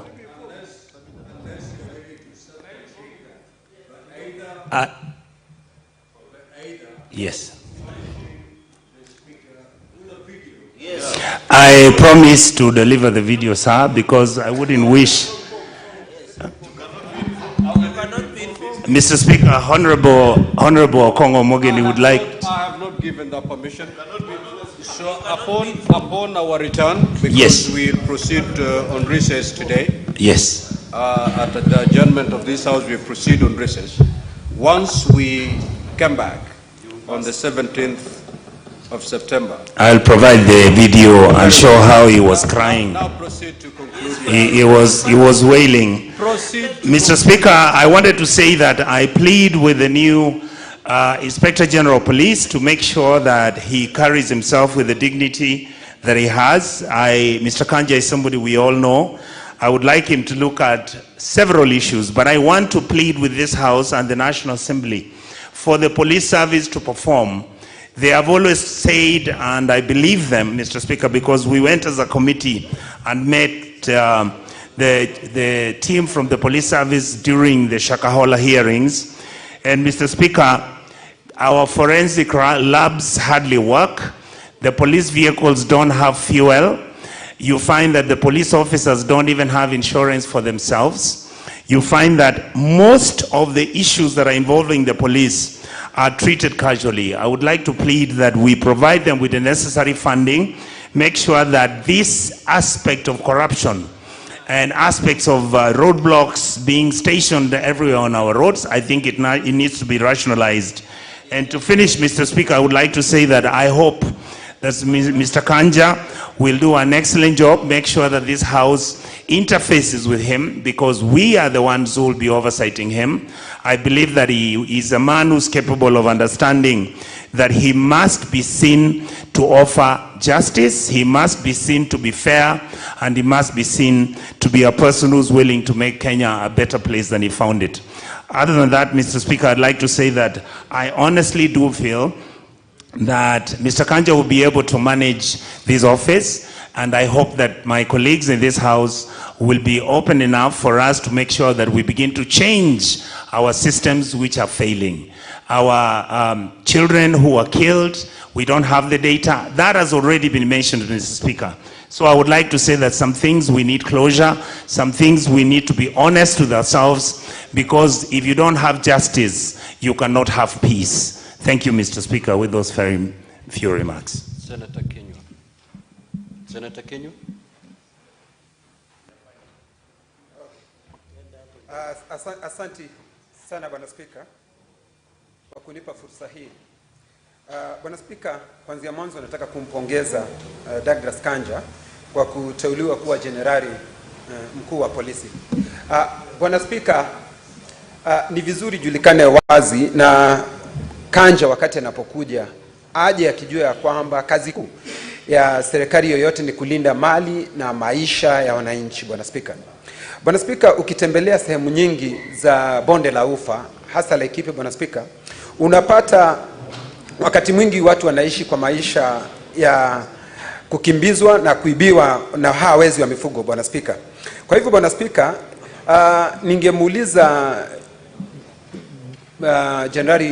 jenerali wa polisi atakapoingia, Bwana Spika, azingatie na aweze kukubalia tuweze kuongeza hawa askari wetu wa ziada, kwa Kiingereza wanaitwa NPR, Bwana Spika, kwa sababu hawa ndio askari walio na uzoefu na ujuzi katika zile sehemu mahali ambapo wametoka. Bwana Spika, Bwana Spika, na vile vile hawa askari wanapaswa waangaliwe na washughulikiwe, kwa sababu wakati mwingi Bwana Spika, wanapouawa unapata ya kwamba hawana faida yoyote wanayopata. Ningependa kusema Bwana Spika, wapewe NHIF iwe ikiwashughulikia wakati wanapatikana matatizo hasa ya magonjwa, Bwana Spika, na familia zao. Bwana Spika, Bwana Spika, nimefurahi kuona ya kwamba nikiangalia ripoti iliyoletwa kwetu, Inspector Generali utajiri wake wote ni milioni, Bwana Spika, 46. Na tungependa Bwana Spika, baada ya mwaka mmoja tuweze kuangalia utajiri wake utakuwa umepanda kiasi kipi, Bwana Spika, kwa sababu kila wakati unaona mtu anaingia katika hizi ofisi kuu za serikali, utajiri wake unaendelea kuwa mkubwa hata zaidi, Bwana Spika. Na hiyo ni hali moja, Bwana Spika, tutakuwa tukipigana na ufisadi, Bwana Spika. Kwa hivyo Bwana Spika, ufisadi ni paka uangaliwe kwa kiasi cha haja, Bwana Spika. Bwana Spika, sehemu ambazo zingine ambazo tungependa kumwambia Bwana Spika anapoingia, ukiangalia Bwana Spika, bonde la Ufa unapata ya kwamba watu wengi hawa wakora wana bunduki kinyume cha sheria, Bwana Spika. Kwa hivyo anapaswa aungane na maafisa wale wengine, maafisa wa ujasusi, maafisa wa jeshi, ndio waweze kuwanyang'anya wale watu walio na bunduki kinyume cha sheria, Bwana Spika, kwa sababu hizi bunduki ndizo zinahangaisha watu wengi wanaoishi katika sehemu hizo, Bwana Spika. Bwana Spika, Laikipia ukitembea kama pahali kunaitwa Ormora, uende mahali kunaitwa Angwashe, mahali kunaitwa Miteta, Bwana Spika, tuna shida hii ya usalama, hata mahali kunaitwa Yedhi, Bwana Spika. Kwa hivyo ninafahamu na ninajua kwamba kwa sababu huyu afisa ni mtu aliyebombea katika kazi yake, Bwana Spika, nikiangalia ameanza kufanya hii kazi ya usalama kwa muda mrefu, Bwana Spika, ninajua ataweza kuifanya kwa ujasiri na bila kuogopa chochote. Bwana Spika, jambo lingine ambalo ningependa kusema ni ya kwamba kwa sababu nchi hii yetu wakati mwingine tunakumbwa na magaidi, Bwana Spika, na kwa sababu yeye mwenyewe anaonekana aliongoza katika ile operationi ya fagia boni, Bwana Spika, ninajua yeye ataweza kusaidia hata zaidi, Bwana Spika. Bwana Spika, tumekuwa na shida ya pombe katika sehemu nyingi katika nchi ya Kenya, Bwana Spika, na watu wanakisia kwamba unapata maafisa wengine wa polisi, Bwana Spika, wao wenyewe wana mabaa na wanaendeleza ile mambo ya kuuza pombe, Bwana Spika. Kwa hivyo hiyo mambo ya mgongano wa kirasilimali, Bwana Spika, anapaswa aishughulikie, Bwana Spika.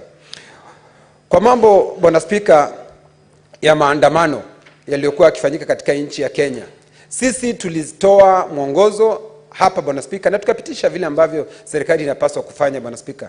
Kwa hivyo hatuna haja tujisumbue kumuuliza huyu afisa, anapaswa afuate yale mambo ambayo sisi tulielekeza katika jumba hili. Tukasema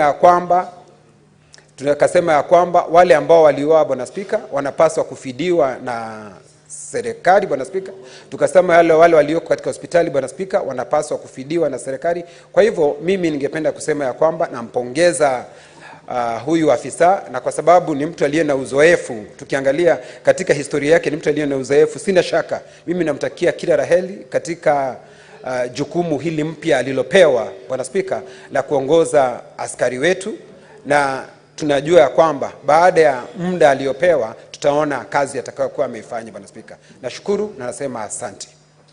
Senator Catherine Muma.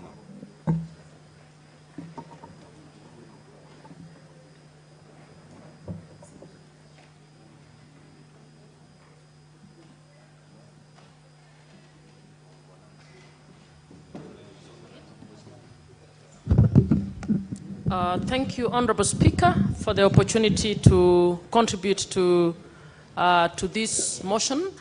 I wish to support the decision of the joint committees on the appointment of Mr. Douglas Kanja to the position of IG.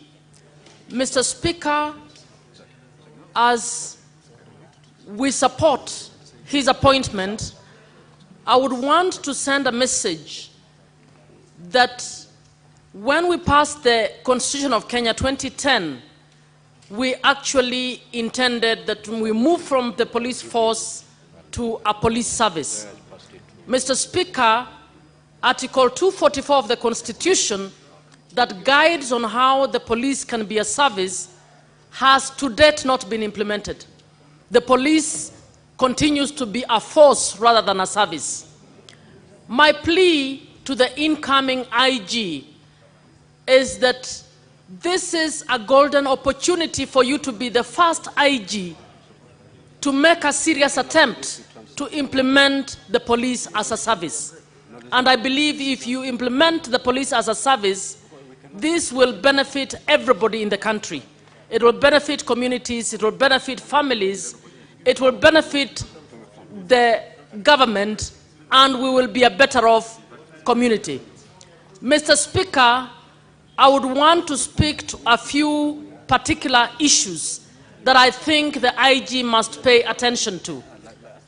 Mr. Speaker, we have so many cases of lost children in this country. Every so often you hear this child is being looked for, this child has disappeared, this child has died. I want to ask that the police invest more time in trying to deal with child trafficking in this country so that we deal with that menace. Mr. Speaker, I also want to request that the IG collaborate better with other departments. The information from the Kenya Health Information System indicates that between 2016 and 2023, we had over nearly 200,000 10 to 14-year-olds, girls who were made pregnant. This information was picked from health facilities. Mr. Speaker, all of those are defilements. Do we have a similar number of prosecutions in our courts? No, we don't have it, because these cases are not prosecuted, are not followed, because the provincial administration from sub-chiefs and the others, including the police, actually get into negotiations instead of prosecuting these cases. We are asking that for the protection of girls and boys in this country, because the defilement is also happening to the boys, that the IG will spend a lot more time and put in place mechanisms to ensure that our children, especially the girls, are protected from sexual violence in this country. Mr. Speaker, we have had quite a number of deaths in our universities. We've had brutal deaths that happen where people are murdered, especially girls. We are asking that he also looks at that. And finally, Mr. Speaker, I'd like to speak to the new issue where police are covering their faces, using cars without number plates, hiding their identity. Mr. Speaker, why would police mimic terrorists? How would I know that this is a police officer when the police officer is behaving like a terrorist, like a robber? We need the IG to immediately stop the new practice in the police where they are mimicking terrorists and terrorizing the society in the manner in which they are carrying out, particularly when they want to arrest the persons who have made political speeches. Recently, my former colleague, Khalef Khalifa, former commissioner, was arrested for, by people who are hooded. And when he tried to get to ask for his rights, they actually then... Senator Muma, your time is up. Just wind up. Thank you, Mr. Speaker. Thank you. Senator Wamatinga. Thank you very much, Mr. Speaker, sir. Let me kick off by thanking the both combined committee of the Senate and the Parliament for the approval of IG nominee Kanja. Mr. Speaker, sir, I have the privilege of knowing Kanja since I was a young boy, and I know his commitment, his dedication, his journey in the police force has been quite long. Indeed, 39 years of experience, Mr. Speaker. Having worked in all terrains in this country, having served in different challenges, indeed, he has what it takes to take the police force to the next level. Mr. Speaker, sir, we know we've come from an age where we've been confronted by a new challenge of the Gen Zs. This is a tribalist approach to doing things. This is a generation that is leveraging the technology to have their things done. Mr. Speaker, sir, my prayer to the nominee is that he equally leverages technology, he uses IT to advance, to promote, and most importantly, to ensure that the safety and the security of Kenyans is guaranteed. Mr. Speaker, sir, we came sometimes back with the initiative of the Nyumba Kumi. This was a noble concept that has not taken deep root because it has lacked support from the structural and the structured forces. Mr. Speaker, sir, my request to the new IG is to leverage the Nyumba Kumi initiative, ensure that they are given adequate technology in line with the community frontiers so that we can be able not only to capture data, but also to timely, effectively report occurrences in any part of this country. Mr. Speaker, sir, being a people-centric approach in offering police services would require that we Kenyan citizens also change our approach in the way we do things. It is a high time, Mr. Speaker, sir, we stop looking at police forces as our adversaries, but look at them as our partners so that we can be able to promote the well-being of each one of us. Mr. Speaker, sir, most of the activities, if not all the activities, criminal or otherwise, are conducted among the citizens. It is our sons, it is our daughters, it is our fathers and our mothers who commit these crimes. Mr. Speaker, sir, having lived for over 20 years in a country, in a European country, I saw that people do take a very active role in reporting incidences to the police. Indeed, if we were to do this, Mr. Speaker, then we would also promote the welfare of not only the police, but the welfare and the security of every Kenyan. Mr. Speaker, sir, it is also important we recall the slogan of the police, utumishi kwa wote. However, Mr. Speaker, we as the registratures, we must also enhance the budget that is allocated to the police services, as has been mentioned by my colleagues, so that we ensure they have decent houses, they have adequate equipment, but most importantly, Mr. Speaker, that the excuse they always get of not having fuel, not being well motorized, not being well equipped, comes to an end. This, Mr. Speaker, sir, can only be done if we are very deliberate in ensuring that the budgetary allocation to the police forces and to all the disciplined forces matches the demand and the technology that is required in the present age. Mr. Speaker, sir, the Kenyan police performance in Haiti, as much as it was talked ill about, we are very, very proud because they've been able to bring some sanity. Mr. Speaker, sir, it is this dedication, the utumishi kwa wote dedication, that makes Kenyan police, that makes Kenyan people shine. Mr. Speaker, sir, as I wind up, I would want to say Mr. Kanja has what it takes to take this country to the next level, but most importantly, I urge my colleagues to be very supportive in terms of being deliberate in the county level and in the national level by allocating adequate resources so that the police can be able to deliver and, most importantly, get adequate resources in terms of their facilities, housing, and otherwise, that they can also work in human condition. Mr. Speaker, sir, in a generation that is getting ever younger, it is the high time that we look at leveraging the technology. Thank you. Senator Mogeni. Thank you, Mr. Speaker. From the onset, I want to congratulate the IG nominee, Douglas Kanja, for having gotten a chance to serve, I believe, as the fourth Inspector General of Police. But, Mr. Speaker, Kanja takes office, will be taking office during very, very challenging times, Mr. Speaker. I want to state here that his first responsibility, Mr. Speaker, should be to ensure that the police respect the provisions of Article 244 of the Constitution. We need to restore public confidence on our police being a police service and not a terrorist unit. Mr. Speaker, I've just been wondering, those out there who are looking at us as a country, when they see police officers arresting Honorable Keter the way they did, coming from church with his wife and child, and he's picked like terrorists are arresting somebody, Mr. Speaker. How does the international community look at us, Mr. Speaker, when we raid the house of a former presidential candidate, Maina Wanjigi? You maliciously damage his property. No, it's not right, Mr. Speaker. We must say these things because it's affecting our image out there, Mr. Speaker. Why should the police arrest people with hooded, hiding their faces? Are they thugs?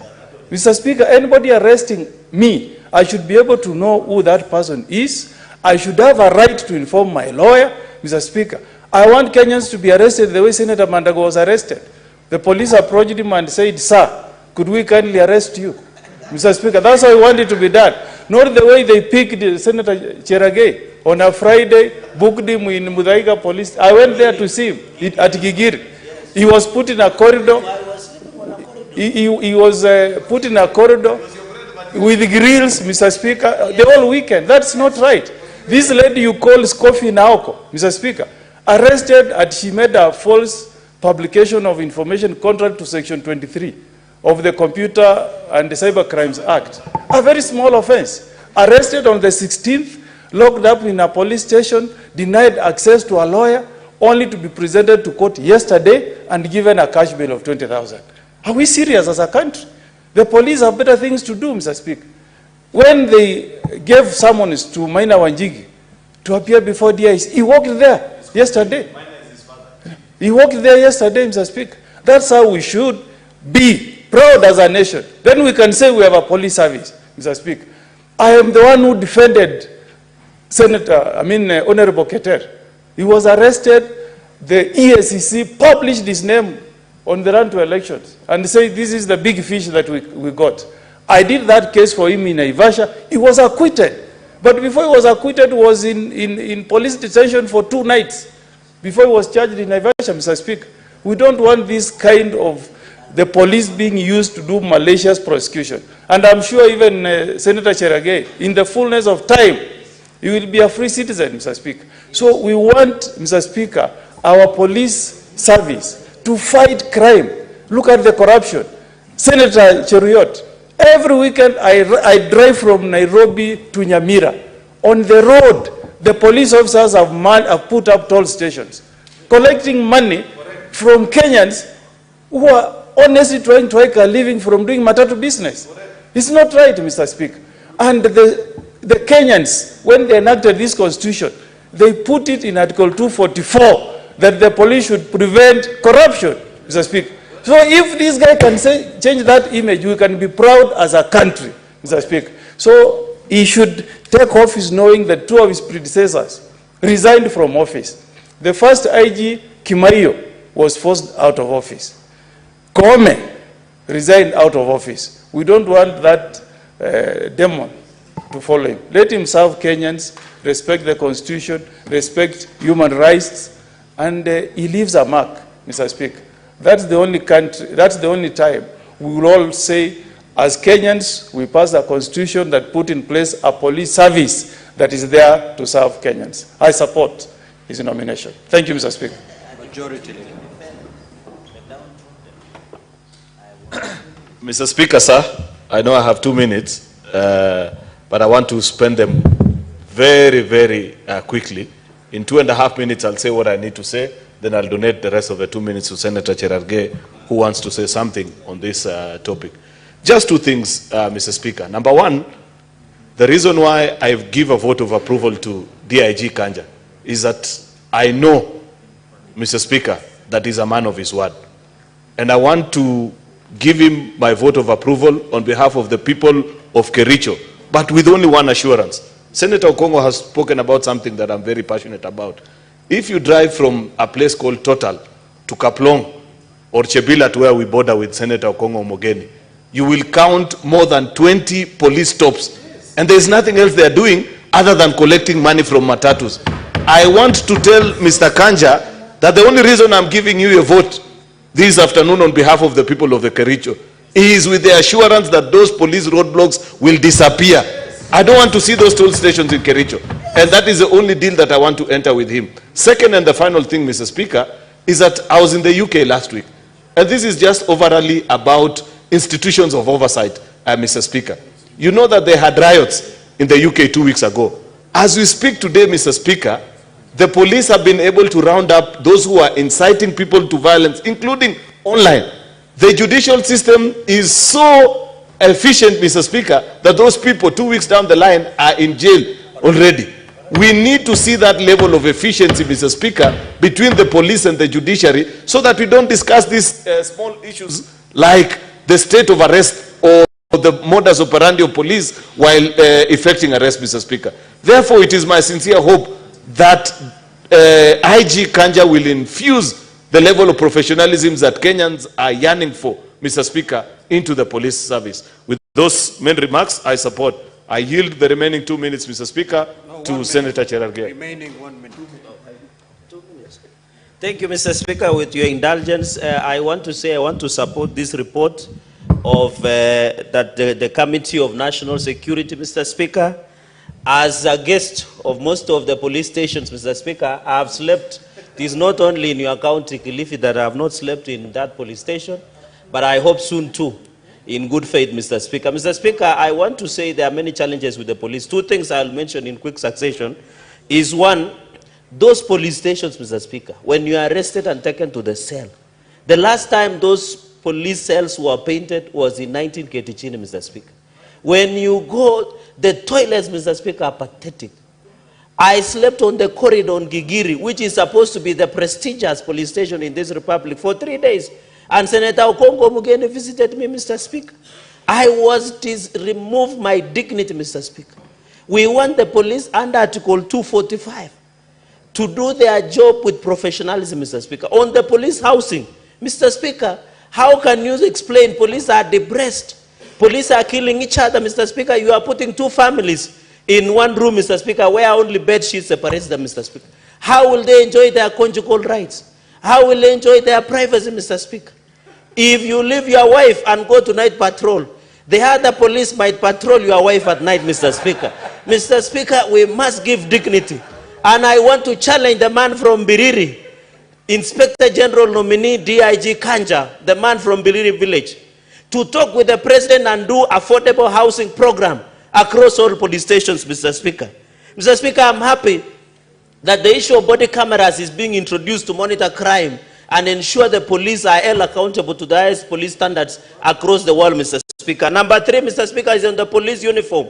What happened to the blue police uniform? Nowadays, you get police are donning green camouflage. Everybody, from DIG, IG to everybody, Mr. Speaker. The issue of police uniform must be sorted out to avoid confusion, Mr. Speaker. Finally, financial autonomy, Mr. Speaker. We must agree that the fact that Inspector General of Police is given financial autonomy, Mr. Speaker, it should be reflected, Mr. Speaker. I want to agree with Majority Leader on police stops, Mr. Speaker. When you go to Kapsabet, when you are coming from Kisumu, Mr. Speaker, coming from Eldoret at the airport, at Matunda, Mr. Speaker, There are so many road police blocks, Mr. Speaker, that you are not told what these toll stations are about, Mr. Speaker. We want to see professionalism. I saw Senator Onyonga, Mr. Speaker. You remember when he was the MP, there were allegations that he bought sugar through CDF, DPS deals through CDF, Mr. Speaker. When police were looking for him, how could they have done, Mr. Speaker? If, for example, GB Wanjigi, Mr. Speaker, would have summoned himself, Mr. Speaker, and appear before the police, Mr. Speaker. I want to say, Mr. Speaker, when you are needed by the police, you must submit yourself, Mr. Speaker. If you cannot submit yourself, the police can break, Mr. Speaker, into the bunker, Mr. Speaker. I support that. Thank you, Mr. Speaker. Point of order, Mr. Speaker. Order. Mr. Speaker, Honorable Cherargei just mentioned me adversely wrongly because I never sold sugar using CDF. And the case I had, I won. He's just making this for political expediency because I said he was running and crying like a baby. The point of order is that unless you have a... Senator Fernandez. Senator Onyonka, just take your seat. Thank you. Senator Gidogo, 2 minutes and we wind up this so that I put the question. I say allegations. Thank you very much, Mr. Speaker. Mr. Speaker. Order, Senator Fernandez. Order, Senator Fernandez. Mr. Speaker, I want to thank you for giving me this opportunity to contribute into this very important approval motion, Mr. Speaker. Mr. Speaker, I was privileged to be among the people that vetted the Inspector General of Police. Mr. Speaker, I want to confirm to this House that the Inspector General, Mr. Speaker, demonstrated a wide range of experience for 39 years, Mr. Speaker, and the committee was convinced beyond reasonable doubt that Mr. Kanja is suitable for the position, Mr. Speaker. Mr. Speaker, on the issue of insecurity, Mr. Speaker, I was very much concerned about the issues of insecurity, how he would handle the issues of insecurity, Mr. Speaker. And, Mr. Speaker, he was very, very eloquent in terms of elaborating on how he's going to handle the issues of insecurities in counties and to the people that are in close proximity to Somalia border.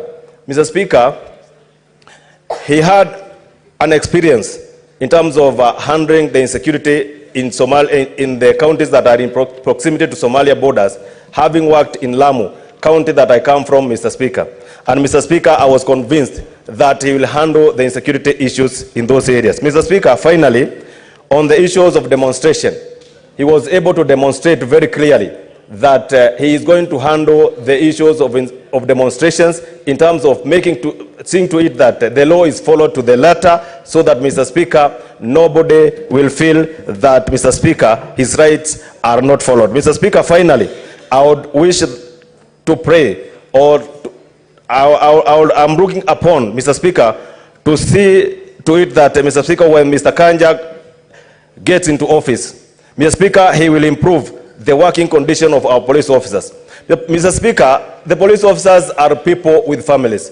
Mr. Speaker, they need a proper working condition, Mr. Speaker, so that they may feel that this country, Mr. Speaker, or the government is looking upon their families, as well as, Mr. Speaker, seeing to it that their stipend is taken care of, Mr. Speaker, so that they can be given some morale so that they can be able to work and serve the people of this country, Mr. Speaker, effectively. With that, Mr. Speaker, I support this motion, Mr. Speaker. Thank you.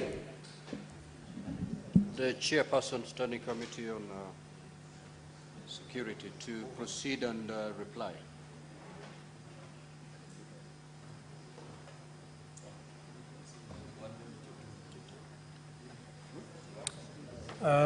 Thank you, Mr. Speaker. I want first of all to thank all members who have spoken to this motion, and I'm happy that they actually all supported. Mr. Speaker, the issues raised by members, ranging from the issue of improved communication of the police, improved relationship between the public and the police service, matters touching on implementation of Article 245 of the Constitution, issues of roadblocks, issues of general welfare of the police officers. Mr. Speaker, these are the issues that the honorable members have been able to raise. Mr. Speaker, when we had the nominee before the committee, all these issues, actually almost all of them, Mr. Speaker, were raised. And I want to say that if you want to know the way the IG thinks about these issues, refer to the report that we have been able to table in this House. Mr. Speaker, I wish therefore to say that this is the day and the time for us as a House to make a decision and give our approval for the member. I therefore reply, Mr. Speaker.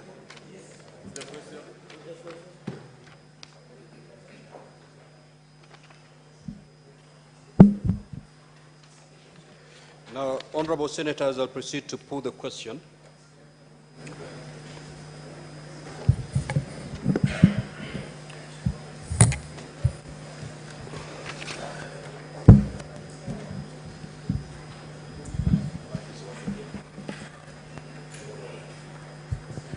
That the Senate adopts the joint report of the Departmental Committee on Administration and Internal Affairs of the National Assembly and the Standing Committee on National Security, Defense and Foreign Relations of the Senate on the approval hearing for the nominee to the position of Inspector General of the National Police Service, laid on the table of the Senate on Monday, the 19th of August 2024, and pursuant to Article 245(2)(a) of the Constitution, Section 12 of the National Police Act, Section 8 of the Public Appointments Parliamentary Approval Act, and Standing Order 77 of the Senate approves the nomination of Mr. Douglas Kanja Kirocho for appointment for the position of Inspector General of the National Police Service. Will as many as of that opinion say aye? Aye. Will as many as of the contrary opinion say nay? The ayes have it. Next order. Order number 3, hearing and determination on the proposed removal from office by impeachment of Honorable Kawira Mwangaza'S, Governor of Meru County. Do we have the parties in the House? Secretariat? Clerk? Do we have the parties in the chamber?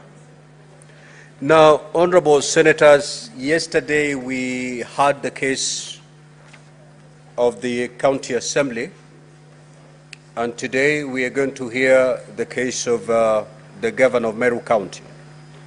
I'm informed that at the adjournment of the House yesterday, that is last night, there are some senators who had expressed their wish to seek clarifications from the Council of the County Assembly.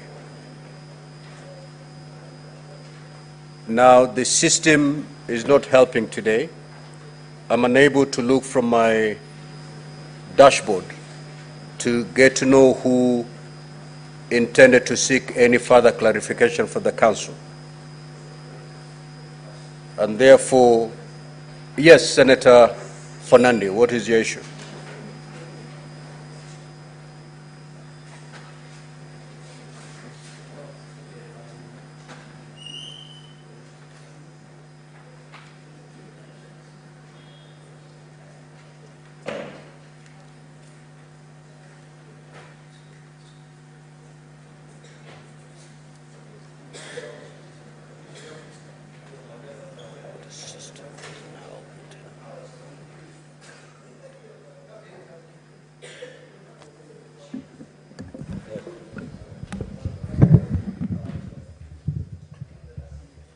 Mr. Speaker, thank you.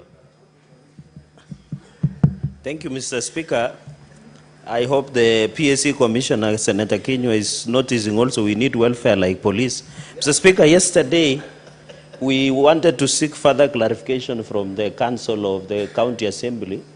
I remember the first witness was being stood down, and some of us wanted to seek further clarification. Would it be in order to proceed? We will proceed to seek clarification from the Council of the County Assembly. Okay. Thank you. For half an hour. So at exactly 11 34, we should embark on the case of the county governor. Mr. Speaker, through you, yesterday I wanted to know from the pleadings that the county assembly through their council, read by Mr. Ndegwa, which of course, one of the issues I wanted to know in the pleadings, it was never indicated whether an invitation to the governor of Meru was sent out during the impeachment proceedings at the county assembly of Meru. So I would want to know whether there is a proof to that effect, because I have seen the pleadings and submissions that have been made. If Mr. Ndegwa and the team, the youthful councils, could provide. Mr. Speaker, the second point is whether the councils, in case the governor was invited to appear before the county assembly, whether there were any communication to that effect, where she got the receipt of that appearance, and whether it was confirmed. So, Speaker, finally, to the councils of the county assembly through you, whether there is any evidence that was tabled before the Meru County Assembly to challenge the motion of impeachment, because that is where the charges are aired, and Senate is either to appel or not the charges that have been done at the county assembly, whether there is any evidence to challenge, whether there was an evidence to challenge the motion of impeachment against Meru governor at the county assembly. So, Speaker, and finally, there was an argument over the office of the Auditor General report, where the reading of the Constitution and the feeling of some of members, Mr. Speaker, through you, felt that the fact that the OAG has generated a report, the Office of the Auditor General, can it be quoted as a legal document, or can it be used persuasive in any of the pleadings or any case that is before the House? So I would want to know the opinion of Mr. Ndegwa and the County Assembly and the Youthful Council, whether that one can be taken into consideration. I thank you, Mr. Speaker, sir.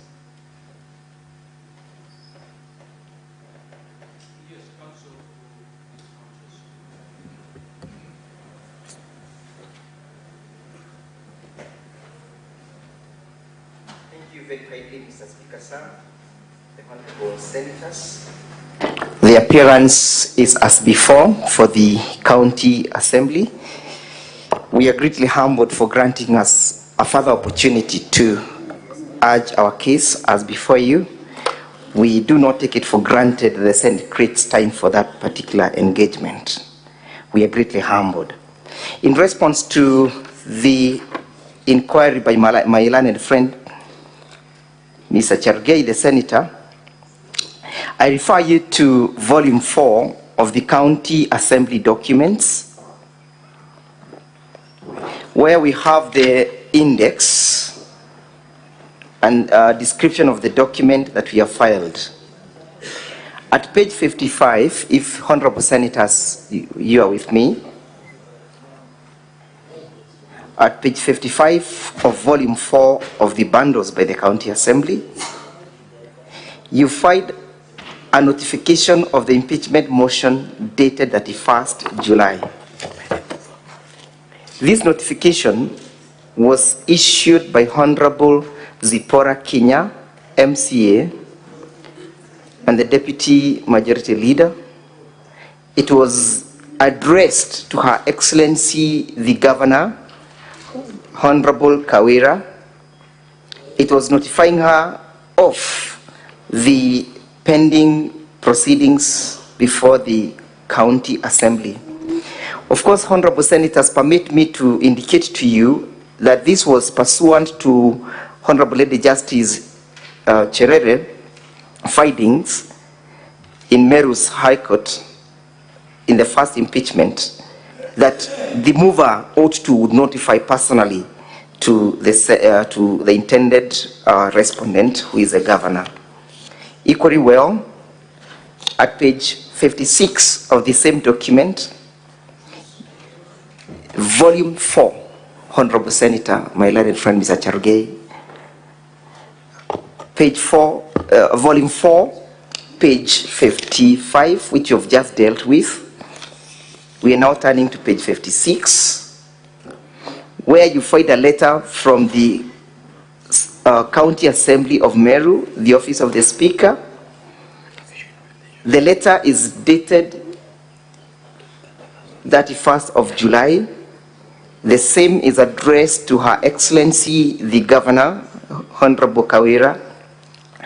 It's an invitation to respond and appear before the County Assembly for the removal from office of the Governor of Meru County pursuant to the motion. The same was prepared by the county, by Ayub Bundi, who is the Speaker, and it was duly served upon the Governor, where she acknowledged receipt by stamping on the said document on the same date, 31st July, at 4:16 p.m.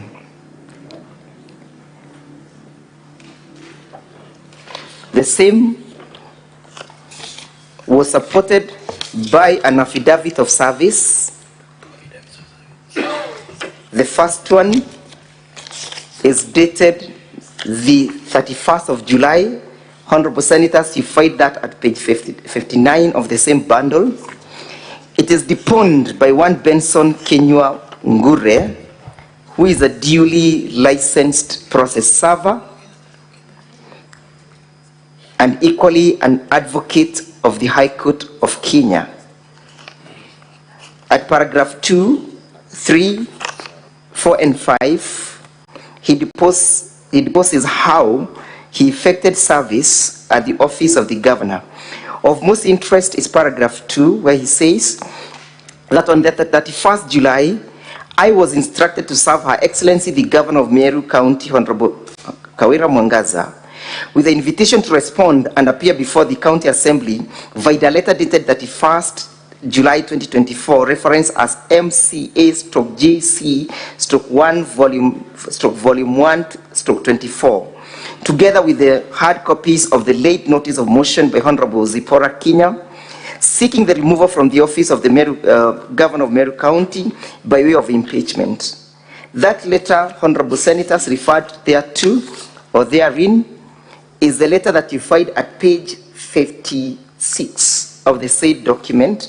That is what Mr. Benson is deposing to have served.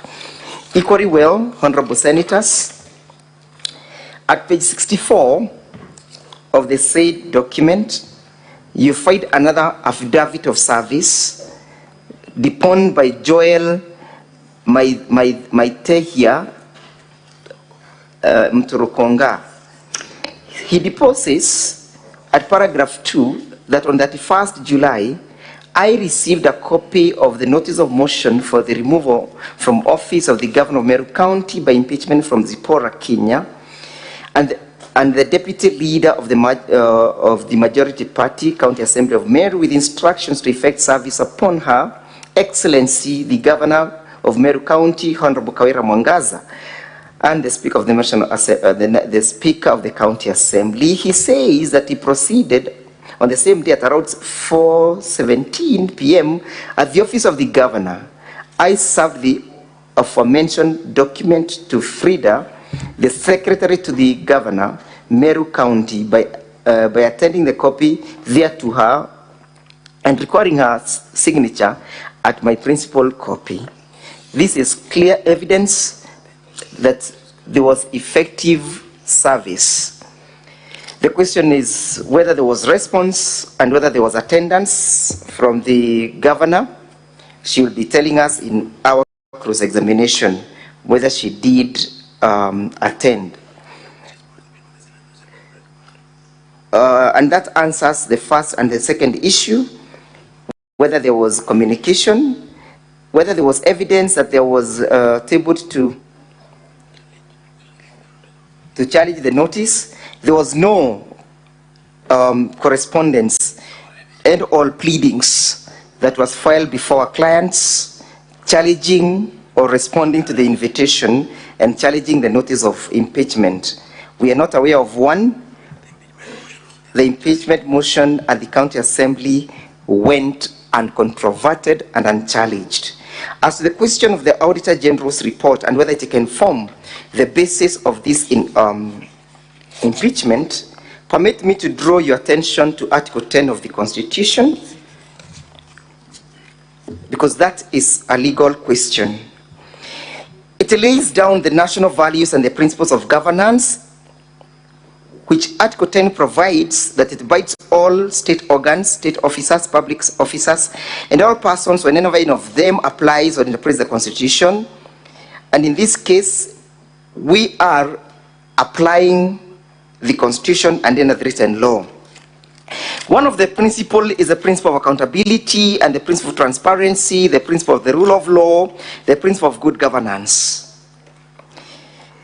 When you go to the article establishing the office of the Auditor General, the Auditor General comes in to scrutinize and to lay effect to the implementation of Article 10.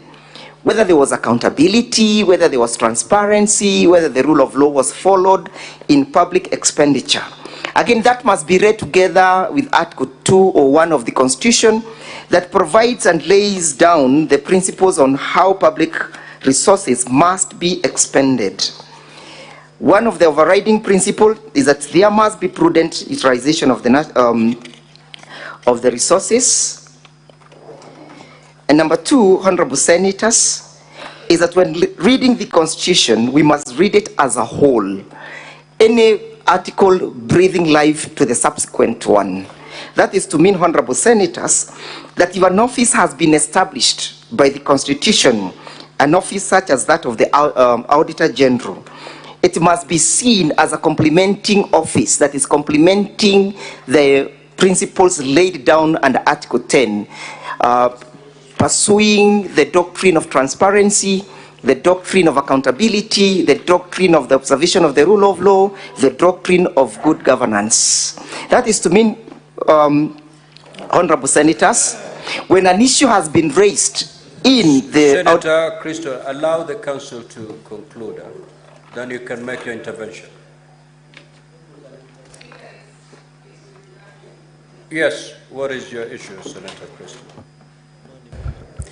Thank you very much, Speaker, for allowing me to just make this quick comment. Speaker, you have given direction that we only have 30 minutes for this clarification session, and I believe that we are moving into an area where the Council is being allowed to re-prosecute his case by giving quite lengthy responses, and the rest of us have other clarifications we'd like to make. If it pleases the House, Speaker, and yourself, could the Council be guided to just make his responses brief so that we can get through more clarifications and not to re-prosecute his case? I thank you.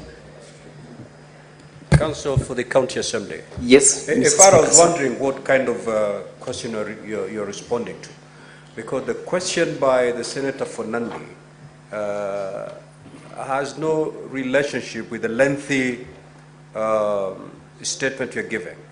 Be precise, just go straight to what you've been asked to clarify. And I'm giving you 2 minutes to conclude that. I'm well guided, Mr. Speaker, sir. Yes, the answer is yes. The Auditor General reports can form the basis of impeachment because as under the time of the generation of that particular report, Article 229 requires the County Assembly to debate. After debating, that does not mean that it disposes of or waives the County Assembly's responsibility of oversight. It can form the basis of impeachment because an action must ensue and all follow from the findings of the county of the reports. It's not just a report that has to be done and be placed somewhere and gathers dust. Senate Majority Leader. Thank you, Mr. Speaker.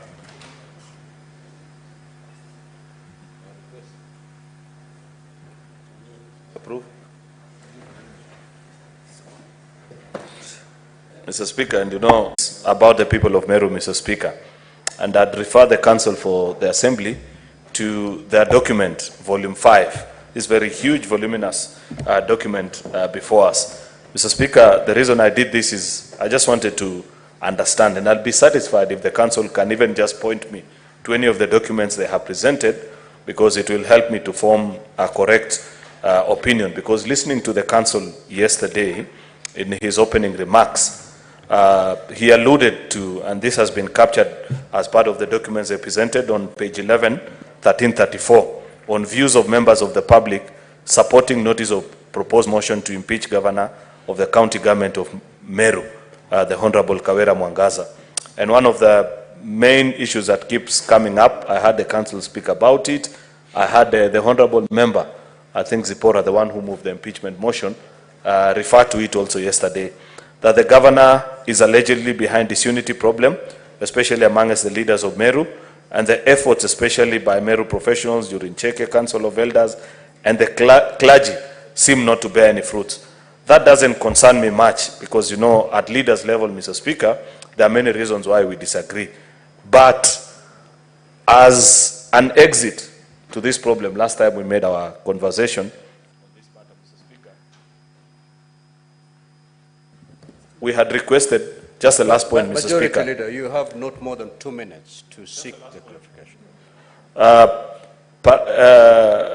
The 12th paragraph of that process is that the governor is alleged, paragraph 11, the governor is alleged to frustrate the process of reconciliation between her, the deputy governor, and the MCAs. This featured prominently in their case and submissions. Is there any document that they can point out to us, Mr. Speaker, to confirm that indeed there have been efforts to do this, but the governor specifically frustrated them? I'd be satisfied even if just told, go to this document and see this. Thank you. County Assembly, 1 minute. Thank you very kindly, the Majority Leader.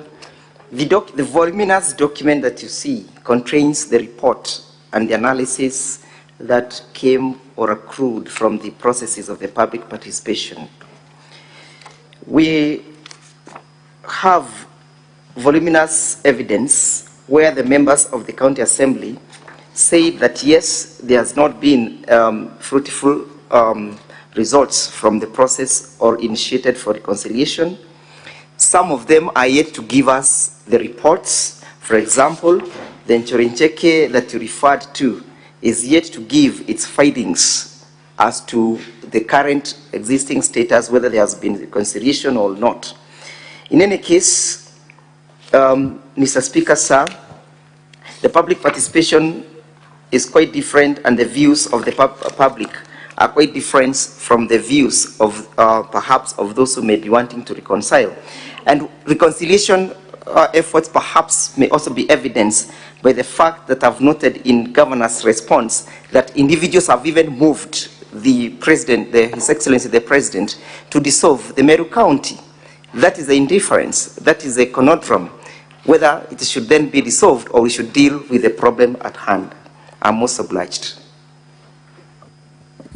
Senator Olekena.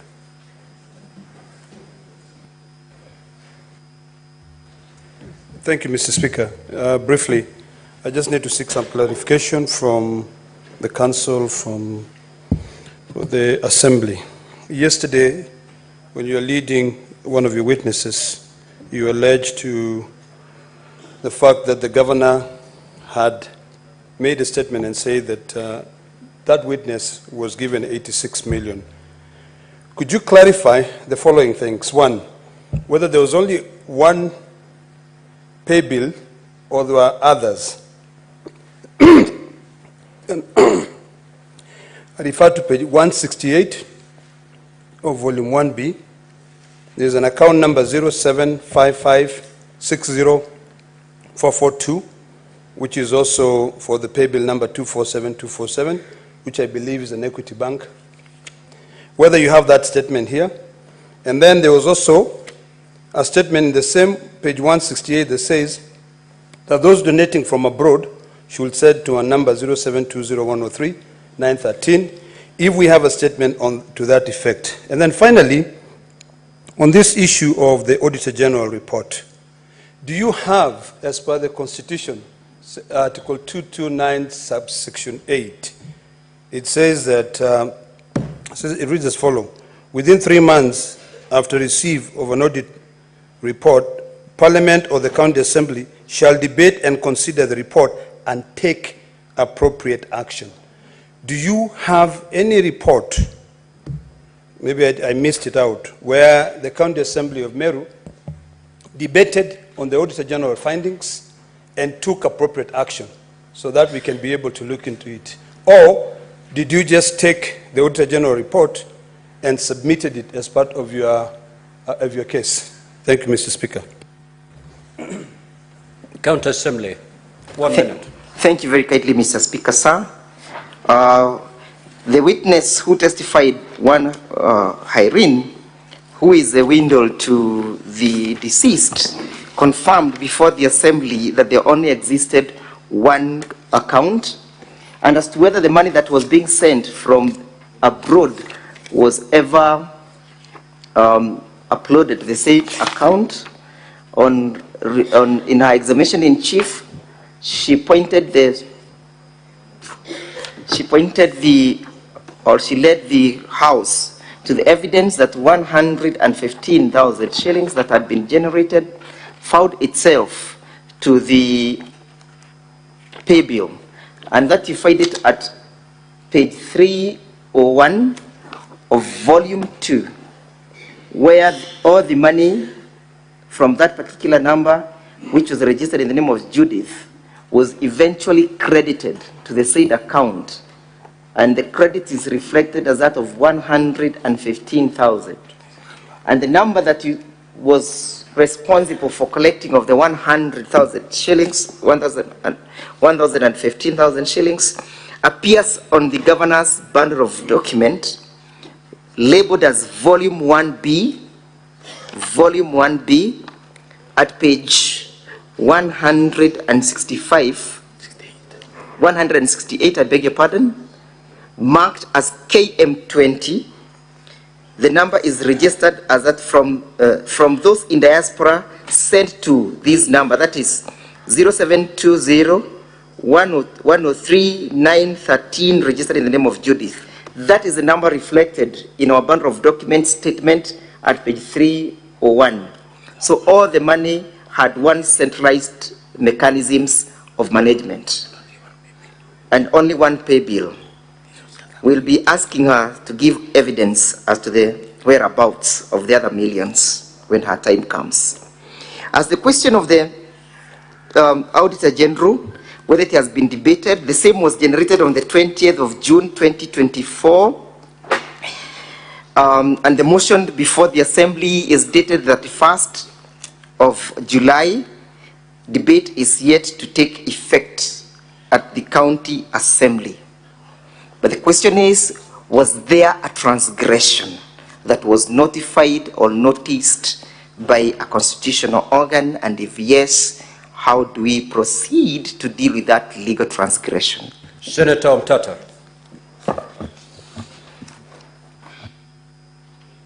Thank you, Mr. Speaker, sir. I rise on the question of public participation. I've gone through the bundle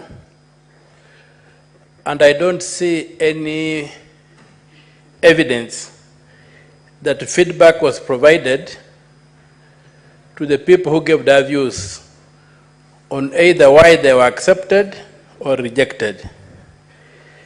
And this is a standard that has been set by the courts, that there must be feedback to those who present their views. It's not like a census or something.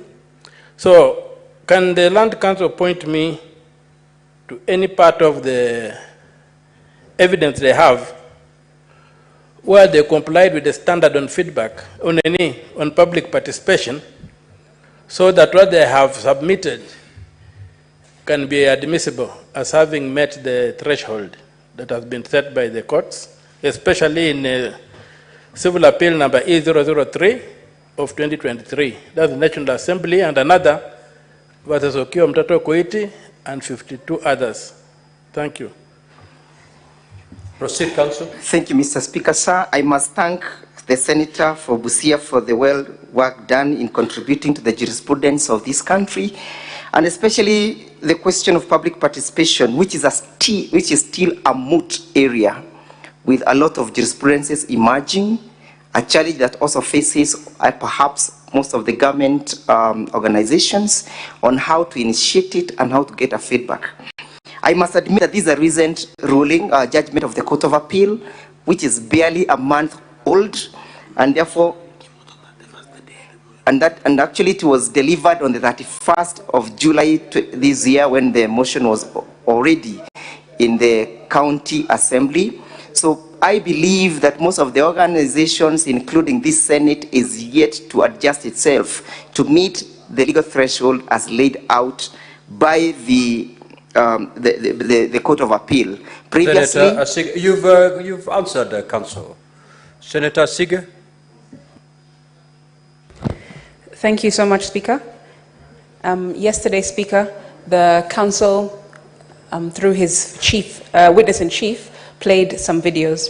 My questions are as follows. There was one video that depicted a scene whereby it looks like it was said to be the home of the witness-in-chief, and somebody was pouring petrol and then torched a fence on that property.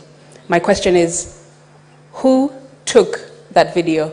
Is there any evidence showing the owner of the device that took that video? Because in the evidence, the witness-in-chief, Speaker, said that the first person to have known that there was a fire on the property was the watchman who came running and then told others. So who took that video at that exact moment when the fire was when it was being torched? Second, Speaker, there was also two other videos where one, the witness-in-chief was doing a interview and spoke about grievances from farmers or about dead cows. The second was a news report talking about a lack of service delivery in a hospital where a lady was made to give birth outside of a hospital. Speaker, I wanted to find out if there are any supporting affidavits, if there are any reports, certified reports of the same two scenarios, which would give credence to the allegation of lack of service delivery in our batch of documentation. Lastly, on page 168, there is a number of an account, and I wanted to know who it belongs to. It 0755. I forget the rest of the numbers. 60442. Can you please clarify whose that belongs to? Thank you. County Assembly. Thank you, Honorable Speaker. The video that was played was captured by the CCTV footage at 3:48 a.m. It's evidence from the video supported by the affidavit of the mover, and the matter is still subject of these proceedings. The video on the evidence on the dead cows and the lack of services at the county government of Meru, the same is supported by the evidence and the affidavit of the mover annexed here too, and evidence has been laid in chief in that respect. And we have a certificate of electronic evidence produced in respect to that particular footage. On the question of the number, that is 0755560442, that is the number of the witness, or witness PW2, who happens to be the window to the deceased, the slain blogger Sniper. Yeah, and that is part and parcel of the number that forms the basis of the account. Thank you. Honorable Senators, we shall now move to hear the case for the Governor. Counsel for the Governor, you have the floor. You have 4 hours to present your case. Those 4 hours do not include the time that the Honorable Senators will take to seek for clarifications. Thank you, Mr. Speaker, sir, and thank you, distinguished Senators. I stand here to seek your direction, Mr. Speaker, on time management so that we begin on a clear understanding. I make this request, Mr. Speaker, because of what transpired here yesterday. When the Assembly made their case, they spent 3 hours and 10 minutes on the evidence of their first witness, essentially leaving the official time of 4 hours with a balance of only 50 minutes.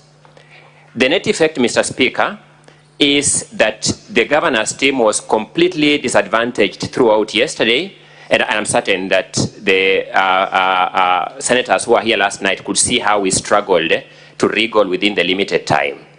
We therefore beseech you that we give directions on time management, and we propose as follows, Mr. Speaker. We ended up using 6 hours yesterday for the witnesses for the Assembly. Out of these 6 hours, 2 were given to the governor's team with no opportunity for extension, and 4 hours and 10 minutes were given to the Assembly team. It therefore follows that the Assembly got 2/3 of the time yesterday, and the governor's team got 1/3 of the time yesterday. We beseech you that in tandem with the principle of equality of arms, the governor's team gets 2/3 of their time today, and the Assembly team gets 1/3 of the time today in advance of commencement of the proceedings, so that every party decides how they want to use or play about with their time, and when they run out of their time, it is their own making and they take the consequences. If that direction finds favor with you, Mr. Speaker, sir, the 4 hours you have given us today translate to 240 minutes, 2/3 of which is 160 minutes. We urge that from the very outset, you direct that the governor's team has their 160 minutes, which they will decide how to use, and the Assembly team has the balance, which translates mathematically to 1/3 of the 4 hours that you have given us today, and they will decide how to use it. So that if any party wastes time, they are wasting singularly their own time and not the adverse party's time. I make this plea, Mr. Speaker, precisely to underpin the principle of equality of arms, because the Hansard of this House will bear me out. The Assembly got 2/3 of yesterday's time. The governor's side got 1/3 of the time yesterday. Once you give that direction, Mr. Speaker, I will then give you how we intend to distribute our time and how we are going to go about calling our witnesses. I humbly submit. Now, Council for the County Assembly, we need not debate on issues of time. You know exactly what happened yesterday. Yes. You were given 4 hours. You took 3 hours and 10 minutes. I am on a different position that I also wish your guidance so that you can just do it No, small on time, it's squarely in my hands. So on time, just it's squarely on your as I hands. give directions. That's correct, Lord. Yeah. Please do. Take your seat. Mr. Speaker, sir, yesterday proceedings, one Linda, who is a legal advisor, who was a legal advisor, alluded to a fact of forgery of her, a document that is purported to have been issued by her. Mr. Speaker, making an application under Section 65 of the Evidence Act, that for purposes of establishing the truthfulness or lack of it of that claim, which is grievous, that this Senate does order the bearer of this document, that is Governor Kawira, to produce the original copy of the same before the close of business, so that we can have a look at it. Council for the County Assembly, let us allow the governor to present her case. Most obliged. And then we will be able to handle each issue. I am well guided. Being raised. Most obliged. At the time it's being raised. Most obliged. Council for the governor, you may proceed. Indeed, the County Assembly will have a third of the time allocated, just like it happened yesterday. Proceed. Thank you so much, Mr. Speaker, sir. I therefore be ceding ground to my colleague, Mr. Robert Mutembei, to put on the stand our first witness, Mr. Ibrahim Mutwiri Kerimi, I urge that the said witness be presented on the stand.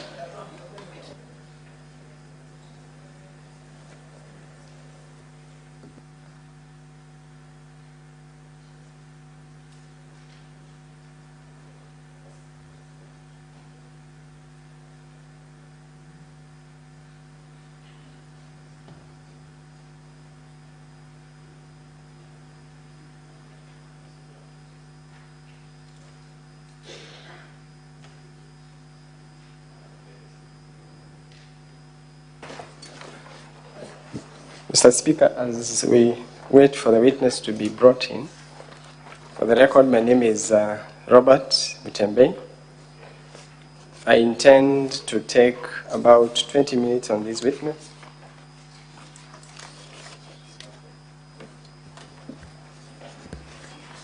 Where is the witness? Sergeant at Arms, can you usher in the witness, please?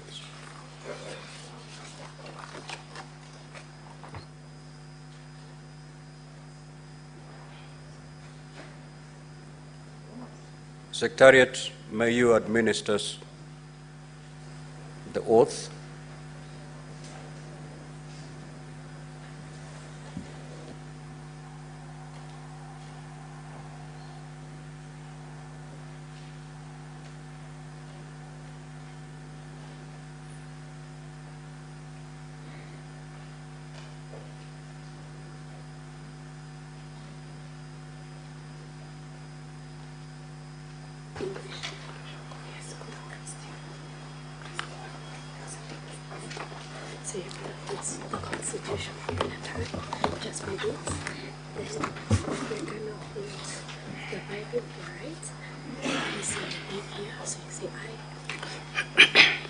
I, Ibrahim Mutwiri Keremis, do solemnly swear that the evidence that I shall give before the Senate in respect of the matters before the Senate shall be the truth, the whole truth, and nothing but the truth. So help me God.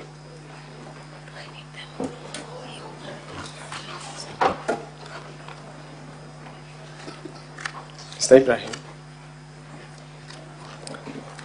could you kindly introduce yourself to the House? My name is Ibrahim Mutwiri Keremi, the CC member, Finance, Economic Planning and ICT, Meru County Government. Mr. Ibrahim, kindly confirm that you wrote an affidavit that appears in support of the response of the governor, and that is your signature on the affidavit. Yes, I do confirm that this is my affidavit signed by me in support of the governor of Meru County Government. You wish to rely on this affidavit as your evidence before this House? Yes, I do. The affidavit is signed on 16th of August 2024. It appears from page 30 to 35 of volume 1 of the governor's response. Ibrahim, let's just go straight to what has brought you here in light of the time that we have. Have you read the impeachment motion that has been brought against the governor? Yes, I have. Specifically, have you read count 3, which largely talks about financial issues, most of which have been the subject of discussion yesterday and today morning? Yes, I have, and particularly on manual payroll and alleged irregular payment of allowances to doctors. Very well. So let's go to the motion, count 3. I just want you to look at the grounds under that count. The first one reads irregular payment of emergency call allowances to doctors and medical officers using the wrong rates, contrary to sections 45, and 46 of the Anti-Corruption and Economic Crimes Act and others mentioned there. And the second one reads use of manual payroll contrary to section 6.7.6 of the County Financial Accounting Reporting Manual. The wordings of those grounds, do you recall where else they have been picked from? Yes, Aideen, I can report that I have I've interacted with similar wordings that have been, this motion or these wordings have been picked directly from the office, the report of Auditor General for the Meru County Executive for the year 2022, or financial year 2022-2023. And the same report is also produced in the County Assembly Exhibit of Documents at page 347. So you confirm that you are saying that these very grounds that form part of count 3 have actually been plucked from the audit report in the same manner of wording? Yes, the Auditor General report for the year, for the financial year 2022-2023. So I want you to demonstrate that this audit report is not unique and doesn't raise unique issues. So people would be wondering, what is so wrong in this audit report? Are there peculiar issues in this report? So I want us to go to that report and particularly read for us the opinion of the Auditor General. This report at page 341 of the Assembly documents, volume 2,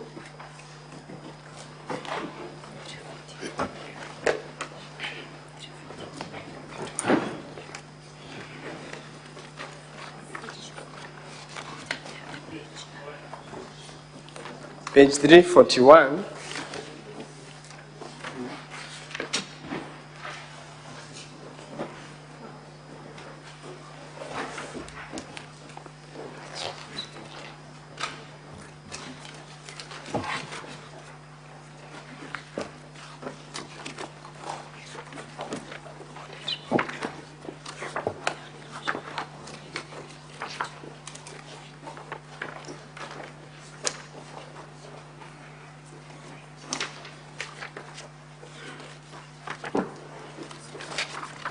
Sorry, it is at page 333. It starts at page 333 of volume 2, exhibits into support of the impeachment motion.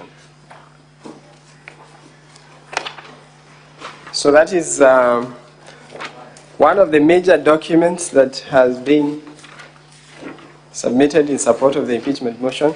But Ibrahim, I want you to go to page 341 and particularly read paragraph 2 that appears at the top of that page.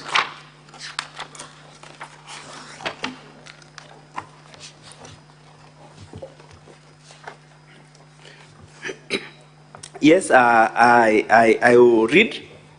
This is an opinion of the Auditor General that, in my opinion, except for the effect of the matters described in the basis for qualified opinion section of my report, the financial statements present fairly, in all material respects, the financial position of Meru County Executive as at 30th June 2023, and of its financial performance and its cash flows for the year then ended, in accordance with international public sector accounting standards, that is cash basis, and comply with the Public Finance Management Act 2012 and the County Government Act 2012. Okay, if you remember the wordings of the impeachment motion, you recall that the motion accuses the governor of violating those very laws that the Auditor General confirms that the county executive has complied with. Is that true? True, that is very true. Okay, perhaps you could enlighten this House on the nature of opinions that would ordinarily be rendered pursuant to an audit report. Oh, thank you, Honorable Speaker and the Honorable Senators. There are a number of audit opinions that an auditor may give, given the kind of a financial statement he or she has come across. One, there is unqualified report. Unqualified report means that the documents that have been provided and the financial statements do agree. Then the next is qualified report. Qualified report means that the documentation that has been provided and the financial statements do agree. However, there are just some minor items or matters within the report. Then there is adverse report. Adverse report means there are quite a number of issues that do not agree. The financial statements and also the documentation that has been provided. Okay, then very well. there is a disclaimer of opinion. Okay, very well. Where does the opinion of the county executive fall? It falls in the qualifying report, and I will also explain. If you go to if you check the Green Book by the Auditor General for the year 2023, you will find by the county executives in Kenya, there are 47. There is no single county executive that has unqualified report. However, 41 county executives have qualified report, and 6 have adverse opinions. In our case, Meru County Executive has qualified audit opinion or audit report. And you confirm that Meru County is not one of those 6 which have adverse opinions? It is not among them. And have you had a chance to also review audit reports of the County Assembly of Meru for the current year, for the previous years? Do they form the same opinion, or yes, what is the nature of I have, and Honorable Senators and Honorable Speaker, if you check also from the Green Book for the county assemblies, County Assembly of Meru is within the qualifying reports. In Kenya, there are 3 county assemblies that have unqualified reports. Okay, however, County Assembly of Meru is in the qualifying report where the county executive of Meru is also in. So, Ibrahim, what you are telling this House is that there is nothing unique about the report of the county executive of Meru. There is nothing unique, and indeed, a qualifying report is, as I said, the documentation and the financial statements are agreeing. Okay, very well. I want you to tell us what would have been the recommendation of the Auditor General if there was something so materially in breach of the law. Thank you, Honorable Speaker and the Honorable Senators. An Auditor General, if there are particular substantive issues within maybe within financial statements, he or she may recommend for a forensic audit. He may recommend either for a special audit, and if a county assembly committee or a Senate committee has considered those reports, may recommend for such change where there is a loss of money. They may recommend for particular like investigative bodies to take up the matter, or they may also reprimand a certain officer for any matter, any omission or commission within the financial statements. That satisfies it. So what you are saying is actually contained in the Public Audit Act, and I want you to just confirm that that is what you are saying at Section 53 and Section 54, and Section 37 also talks about forensic audit. So just confirm that what you are explaining is actually what is in the law. That is very true, Council. I want you to just confirm by looking at the Act, the Public Audit Act, Is that section 54? What does it say? We can start with section 53. 53, okay. Thank you, Honorable Speaker and the Honorable Senators.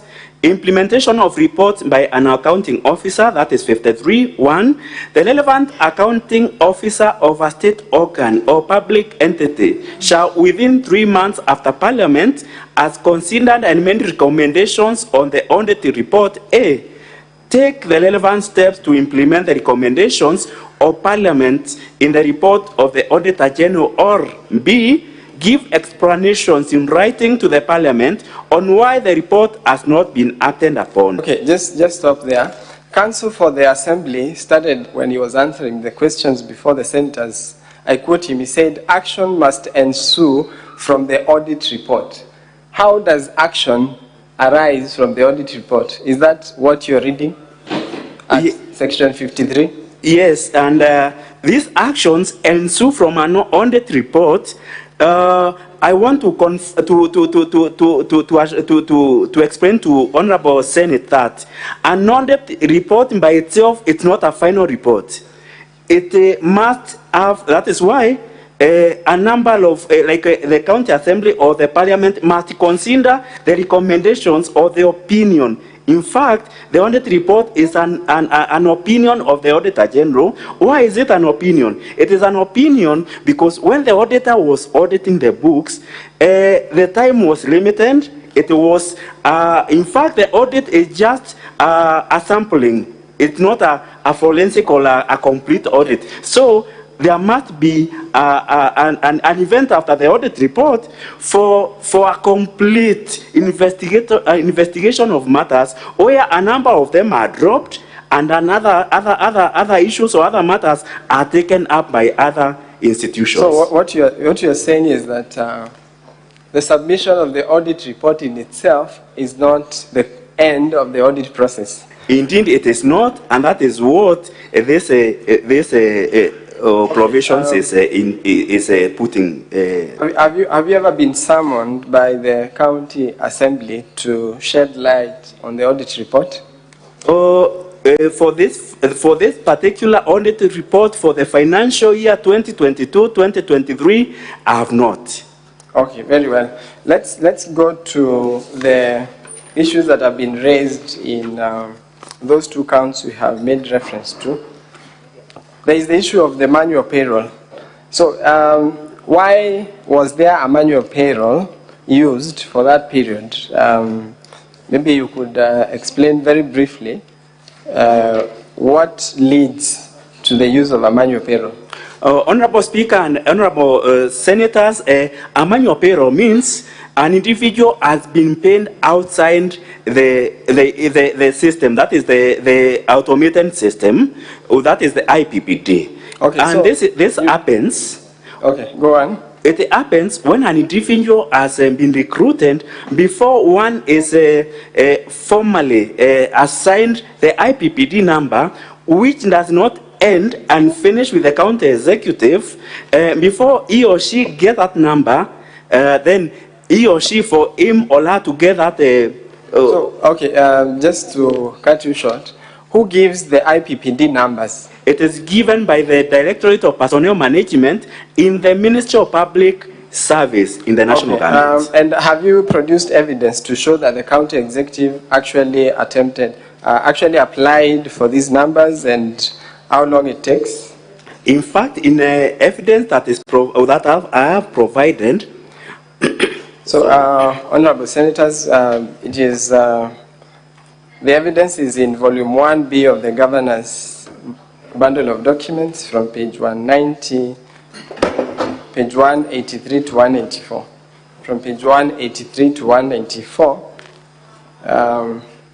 So, the documents contained in those pages, what do they show in summary? Very briefly. What do those documents reveal? Okay, let me begin with page 183. It's KM28.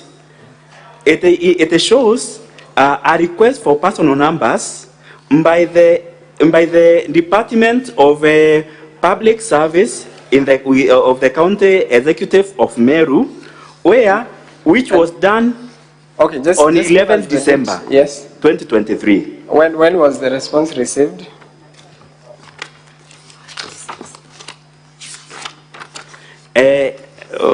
Council and the honorable members of the Senate, 186, page 186, KM 29, it indicates that this response was done or came back on 19th March 2024. So what does that time, how many months are those?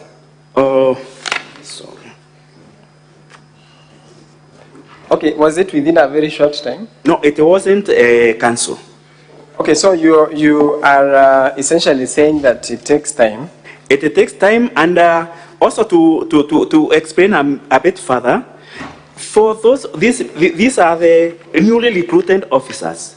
For the officers that are coming from other state agencies, it may even take a year or even more time, because for them to be cleared, for instance, if that officer under mortgage with the other institution, for them to release that data, it might take even a longer time. Okay, very well. That supports your evidence on the delay. So, tell us, have you addressed this issue elsewhere?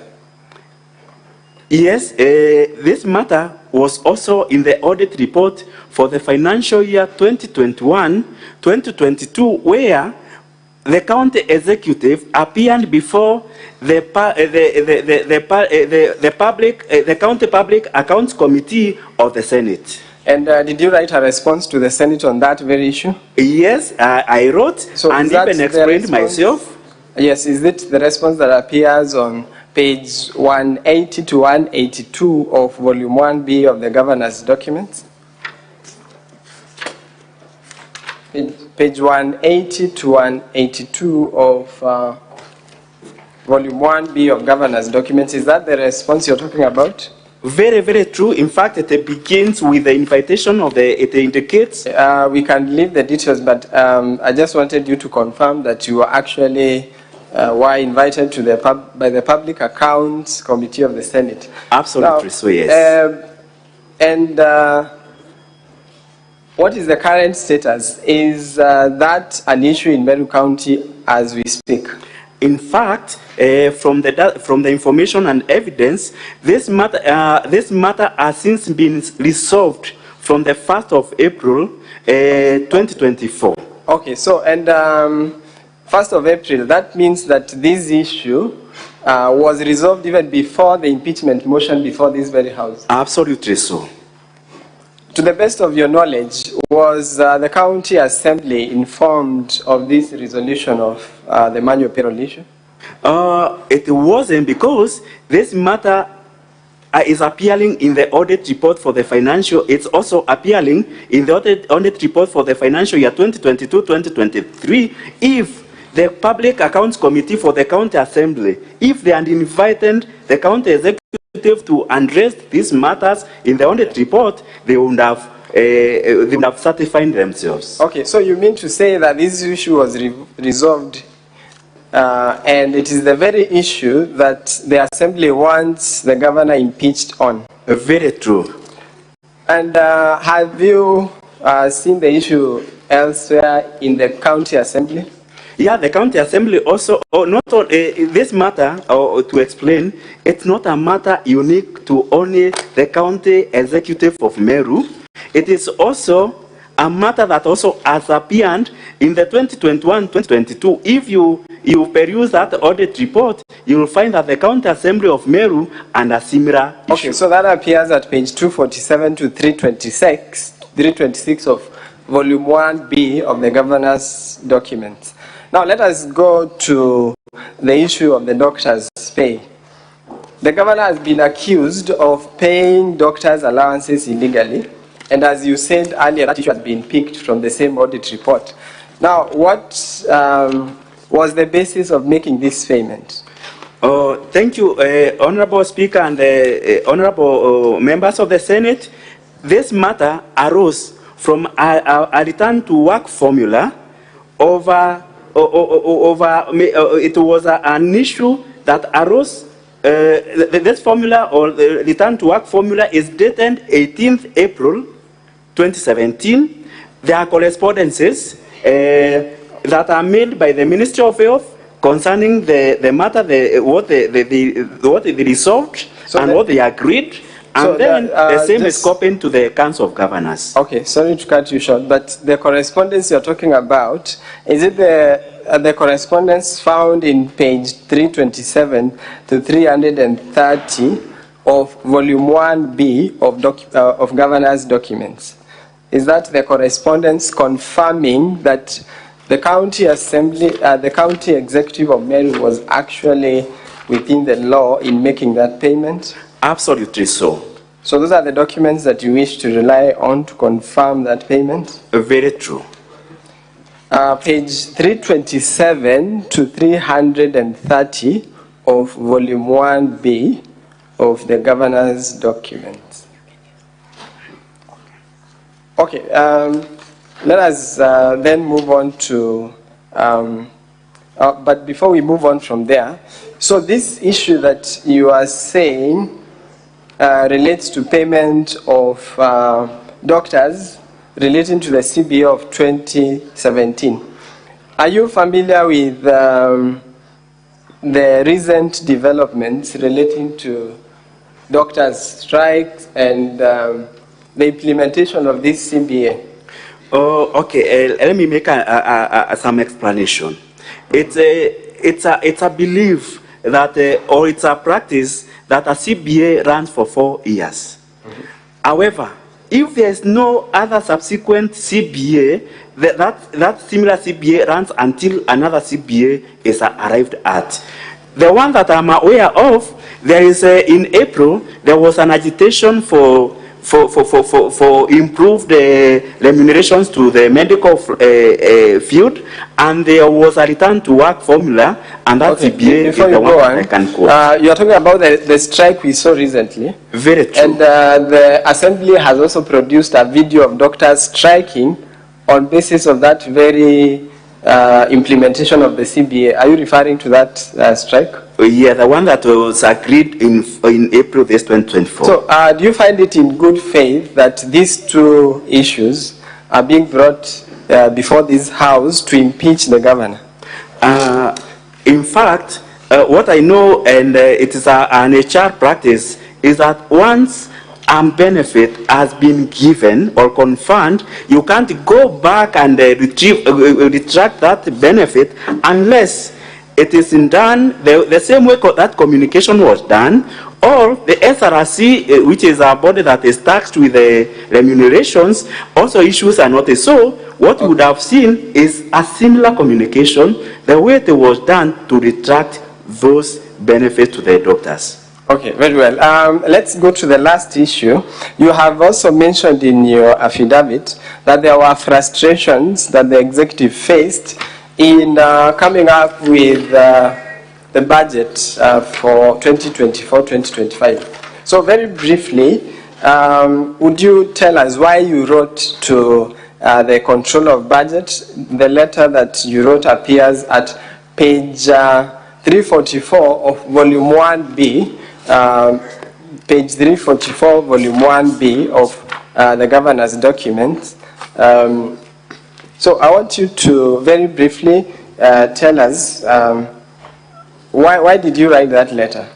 Okay, thank you, Honorable Speaker and Honorable Senators. I wrote this particular letter when in our budgeting process, we made a CFSP as taxed by the PFM Act 2012. We submitted to the County Assembly, which then went beyond, and it went beyond the timelines that are set by the PFM Act. It went beyond other key considerations that are set by the legal provisions. So at that particular time, that is when I wrote to the Control of Budget seeking an advice on those issues. Okay, so the documents you've relied upon are from page 336 to page 344.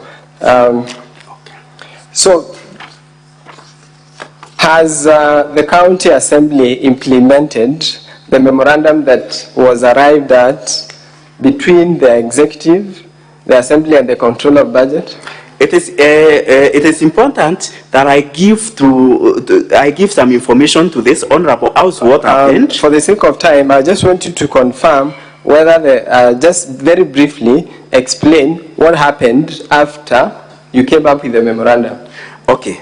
After coming up with a memorandum that was negotiated between the assembly and the county executive, we made a budget estimate because that memorandum was supposed to inform that budget estimate. The budget estimate was submitted to the county assembly, which they approved as per the memorandum. However, after the approval of the budget estimate, then it was supposed, I was supposed to make or draft an appropriation act to appropriate that budget estimate, which I submitted to the county assembly. So after you submitted, did the assembly change that appropriation bill? In fact, what the county assembly did went against the memorandum and went against the budget estimate that they had already adopted or approved. So are the changes they made contained in volume 1B, page 409 to 413 of the governor's response? Volume 1B, page 409 to 413. You confirm those, just briefly mention whether those are the changes that you are talking about. In fact, these are the changes, and this you will see, it's an under paper, because I also wrote again to the control budget when I realized there's a business appearing in the under paper of the county assembly proposing to make amendments against the proposed memorandum and against the budget estimate that the county assembly had already passed. Okay, very well. So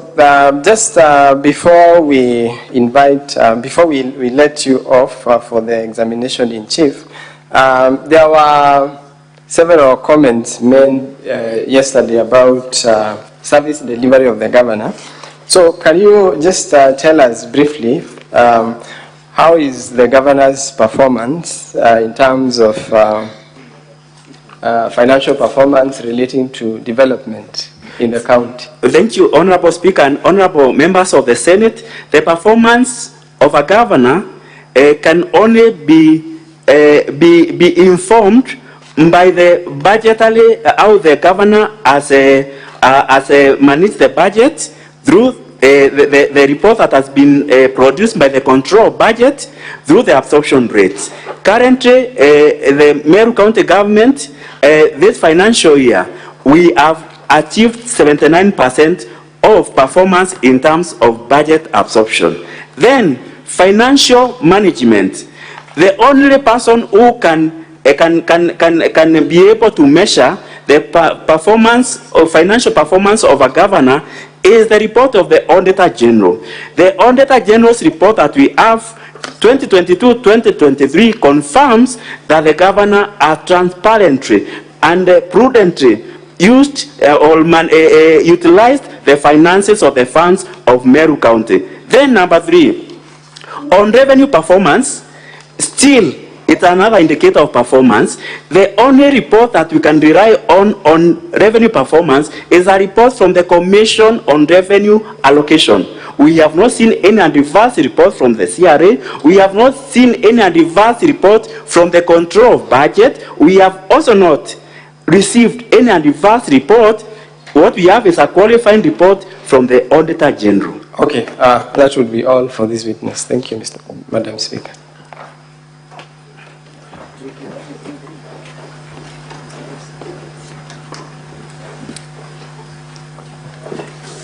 Is that all for the witness?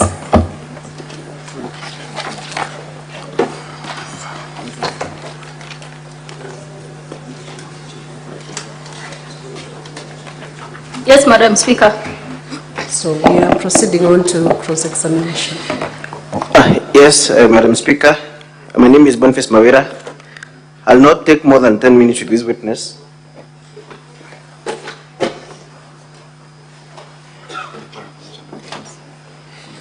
You may proceed. Mr. Ibrahim, I want to take you straight to your affidavit, the one that you have filed. Specifically, at paragraph 26. Are you there? Yes, Councillor, I am. You say it is notable that the County Assembly has also faced a similar problem. This is the issue of manual payroll, correct? True. For which year?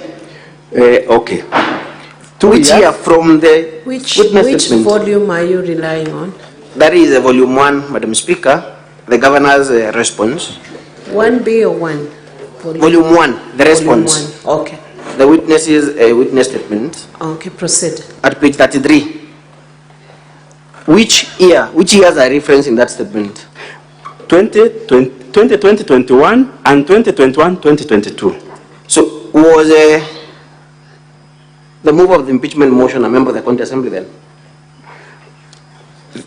She wasn't, but the purpose... She wasn't. The purpose is to show... It's a yes, no question. No. She was not a member of the County Assembly. She wasn't. In fact, was the current Speaker of the County Assembly, was he the Speaker of the County Assembly then? She wasn't, and the same case, from 2017 we sent to a manual... Mr. Witness, just answer my questions. And the governor was not in office then. The governor was not in question. Yes. This is just... This relates to the County Assembly, correct? It is. Council, Yes. allow the witness to answer the questions. Madam Speaker, I'll seek your guidance because this is cross-examination and I put a yes-no question to him. Let him respond. He will have an opportunity during the examination to clarify anything that might arise out of cross-examination. Proceed to respond to that question. Okay. Council, the information relating here, it doesn't mean that this is just a background to show that this matter is not only unique to the county executive. I appreciate that, Mr. Witness. I appreciate that, but my question is, this is for before the general elections of 2022, correct? Correct. And the evidence you've adduced, that is the report. You will turn with me to page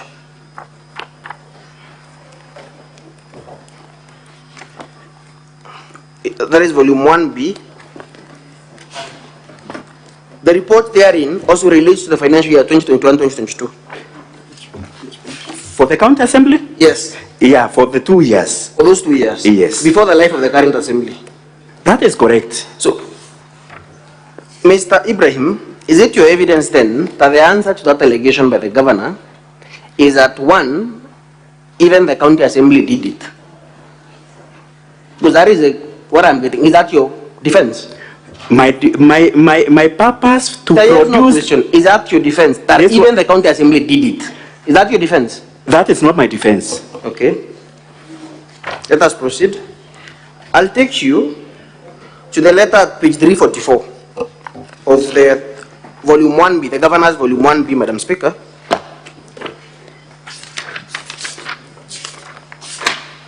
In fact, it is page 391, Madam Speaker. That is KM 49.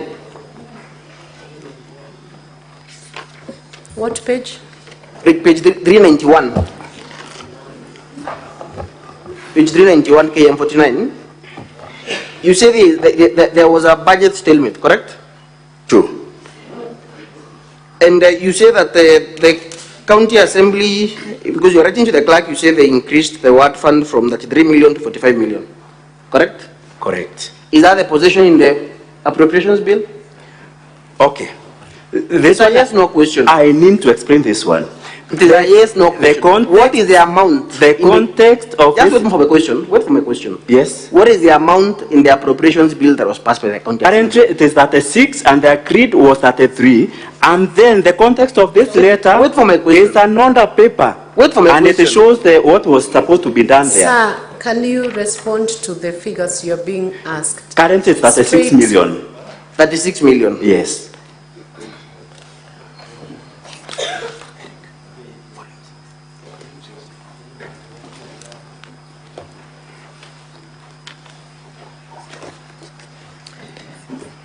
Madam Speaker, is the appropriations bill is in the County Assembly's documents, volume 6.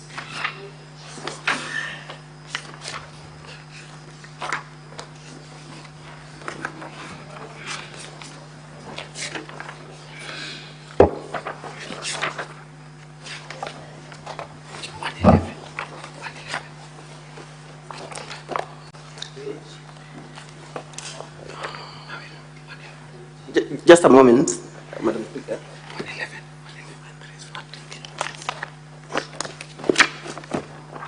At page 111,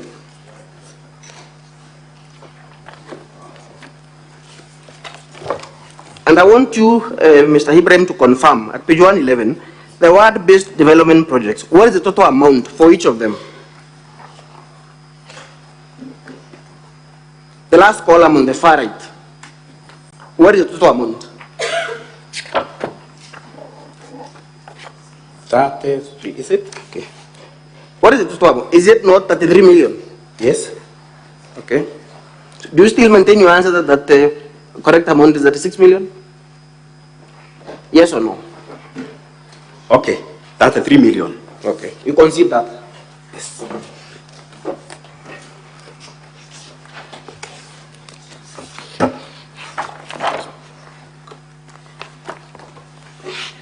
One of the other contentions is that the County Assembly passed the appropriations bill and ignored the memorandum that was agreed with the Office of the Controller of Budget, correct?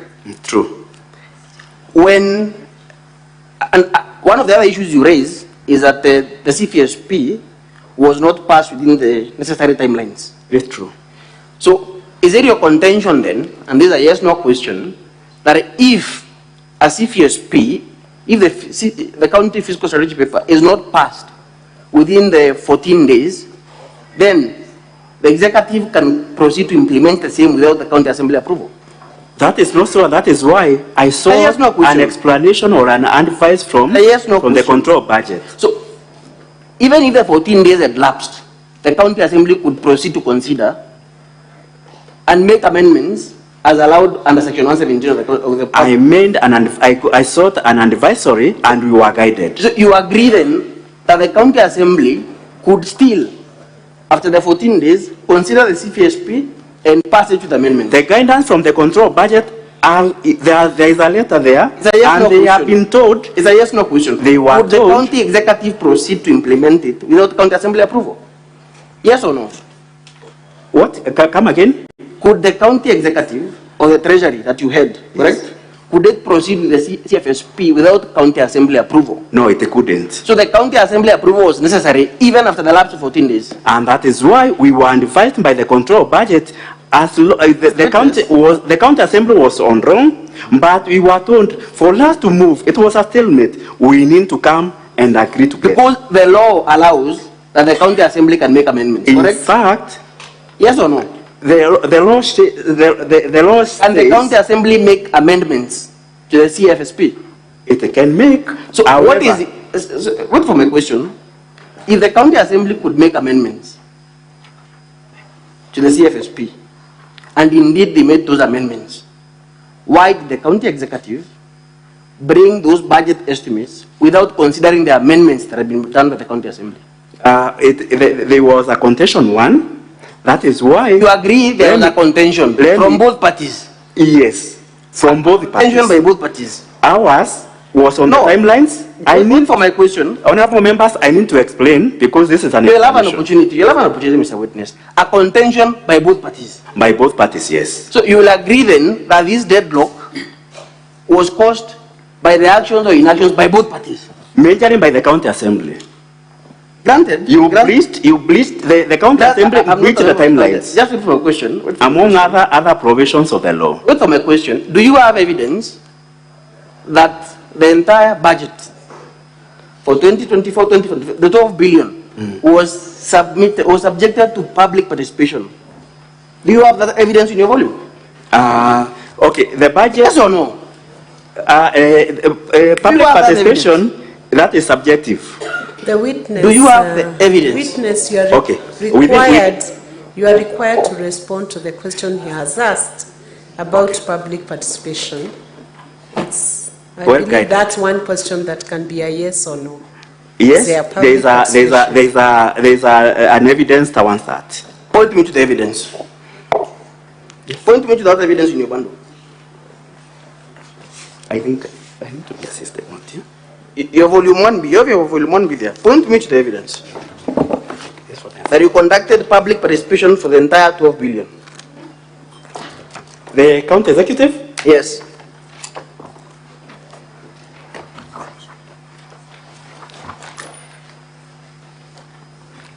Council, your 10 minutes are over, but you have the discretion to use more minutes from your allocated timeline of 1 hour 20 minutes. Very well. I leave it at that for this witness, Madam Speaker. We can take the next witness, or they can. I will lead the witness for Do you want exam. more minutes? No, I think it is okay for this witness.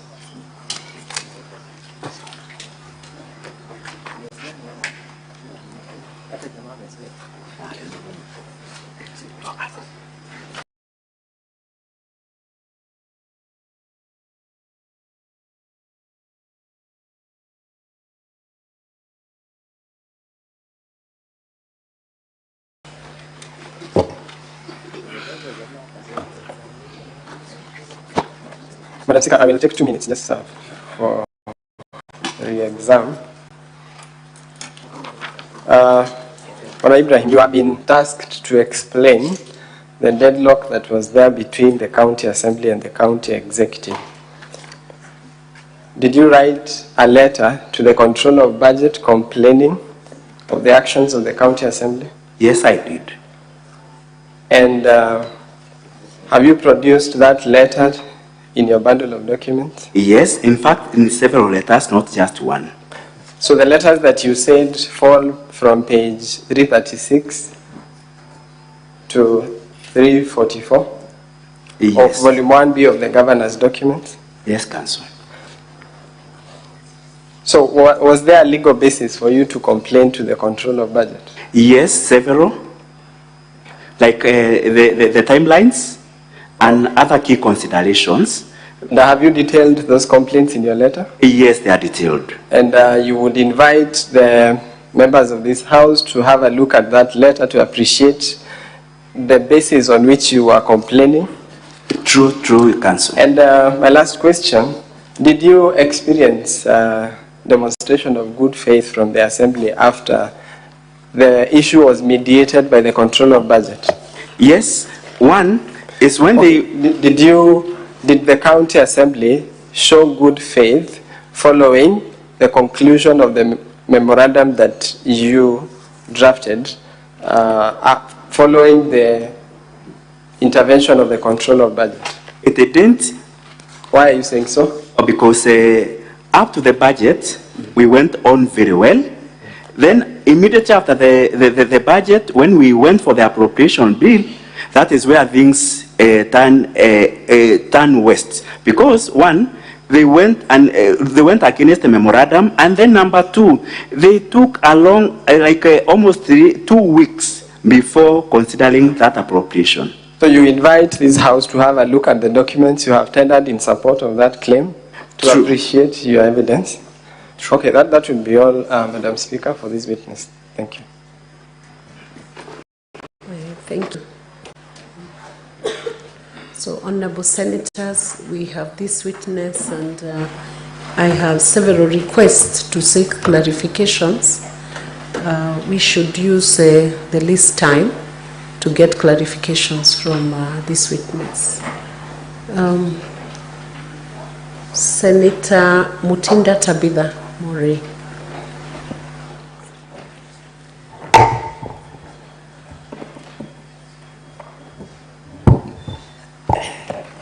Thank you, Madam Speaker. And I wanted to really clarify, and as a speaker, I'm the Vice Chair of Finance Committee. You raised a point and said that CRA did not raise any audit issues or concerns in terms of if the audit was qualified or had any advanced reports. To your knowledge, does CRA do audit reports? Second question, have you ever been summoned by the park committee? And lastly, are you a member of East Park by any chance? And in finality, we have the CRF, not the CRF, but the County Revenue Fund, whereby issues have been raised in terms of the composition of the committee. And clause 6 of your act of the County Revenue, the fund, indicates that there needs to be a chairperson for that committee to be able to execute its mandate. So how are funds allocated, how are funds approved without the composition correctly of the said committee? Thank you, Madam Speaker. Witness, you will proceed to respond. Okay, thank you, Honorable Speaker and Honorable Members of the Senate. I want to clarify that I didn't say that CRA or Commission on Revenue Allocation ought to have made a report maybe on audit to say whether there was an adverse or not. What I said is Commission on Revenue Allocation makes reports on performance on revenue, whether a county has performed fairly or is the potential is its performance in terms of revenue, but not audit. So what I said is the performance of revenue collection can be well indicated or shown by the reports from the Commission on Revenue Allocation, because once in a while they say that County X did not meet its revenue thresholds or it performed poorly. However, it is not an OAG report. It's a report from the Commission on Revenue Allocation, and it is available on the Commission's website and portal. Then, number 2, whether I've ever been invited by the audit committee. The park committee, the county public accounts committee of the Senate, yes, invited us in not very sure, but July, and we appeared. In July, we appeared, and on the audit of 2021-2022, I appeared. Then, yes, I'm a member of East Park. I'm a member in Gun studying.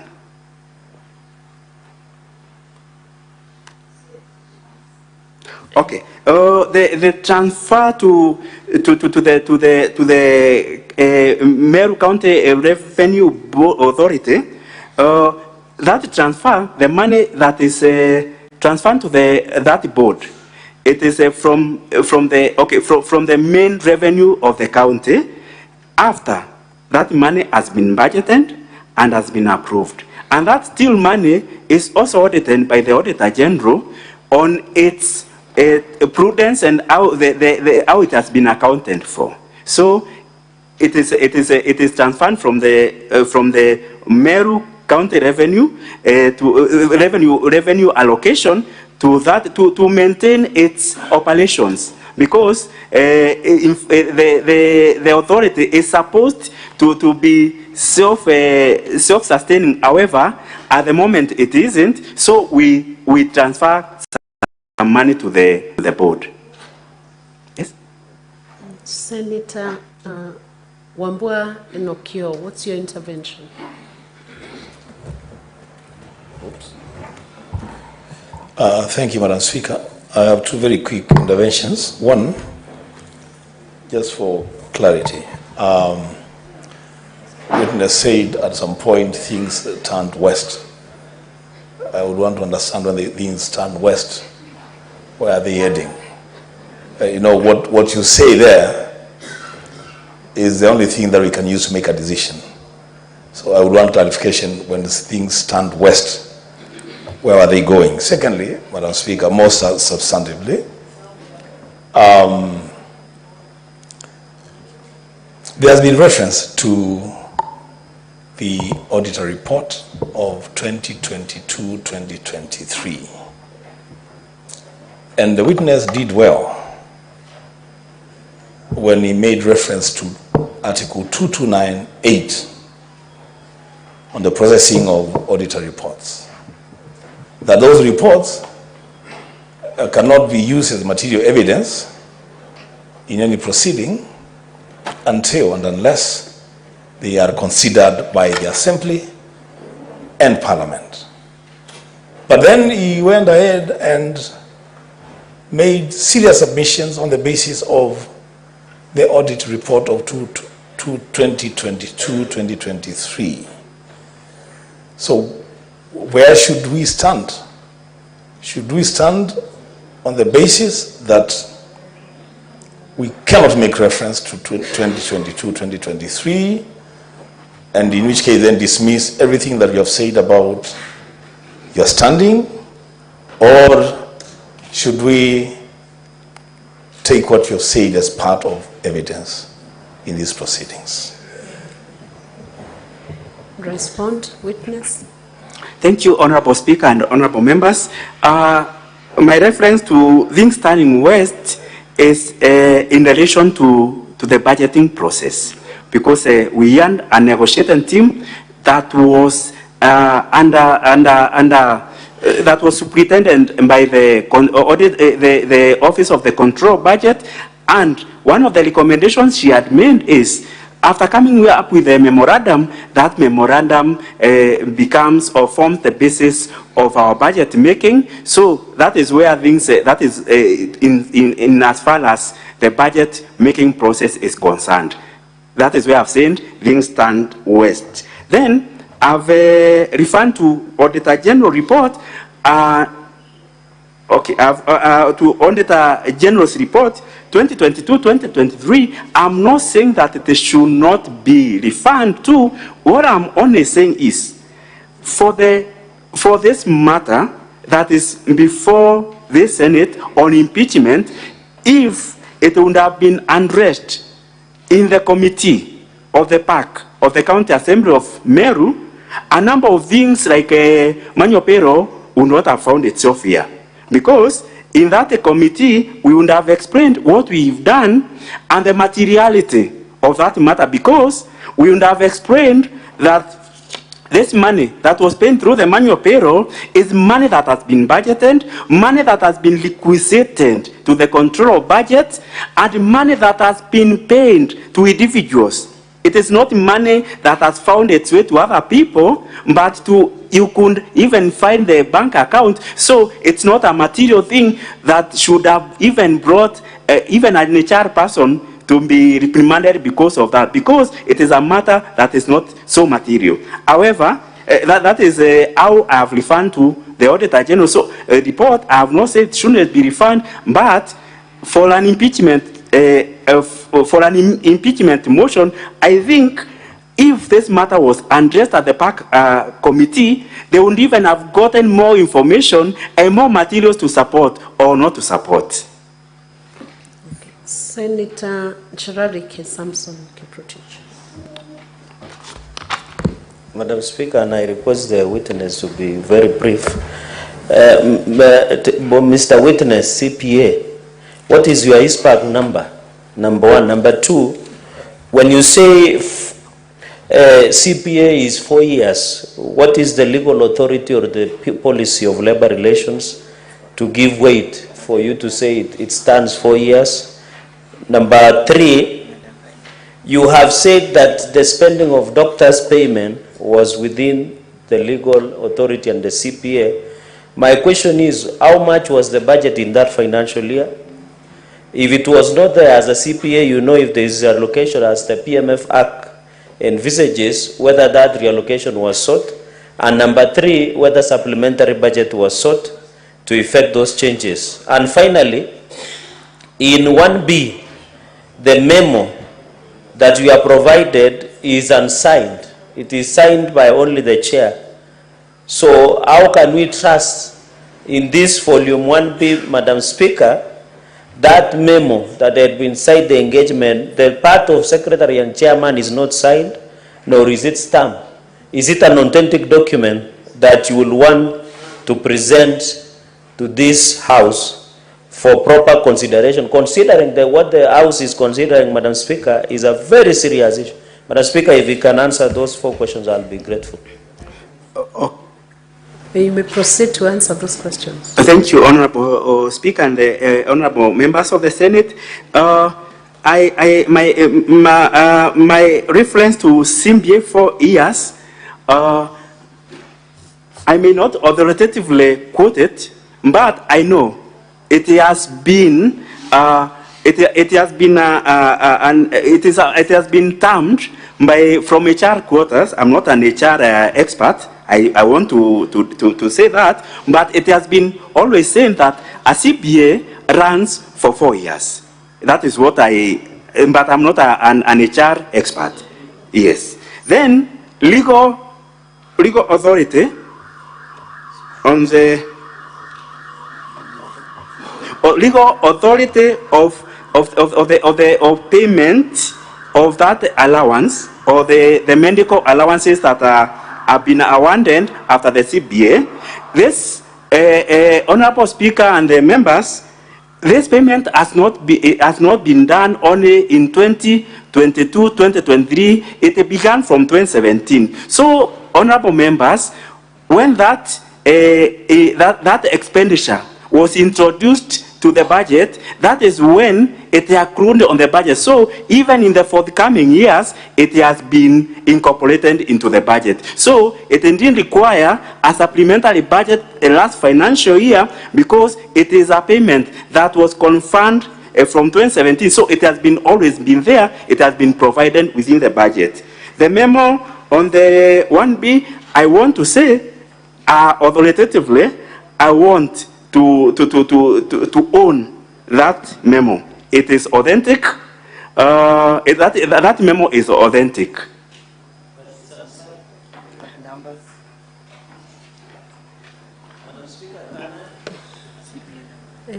Senator Danson Mungatana.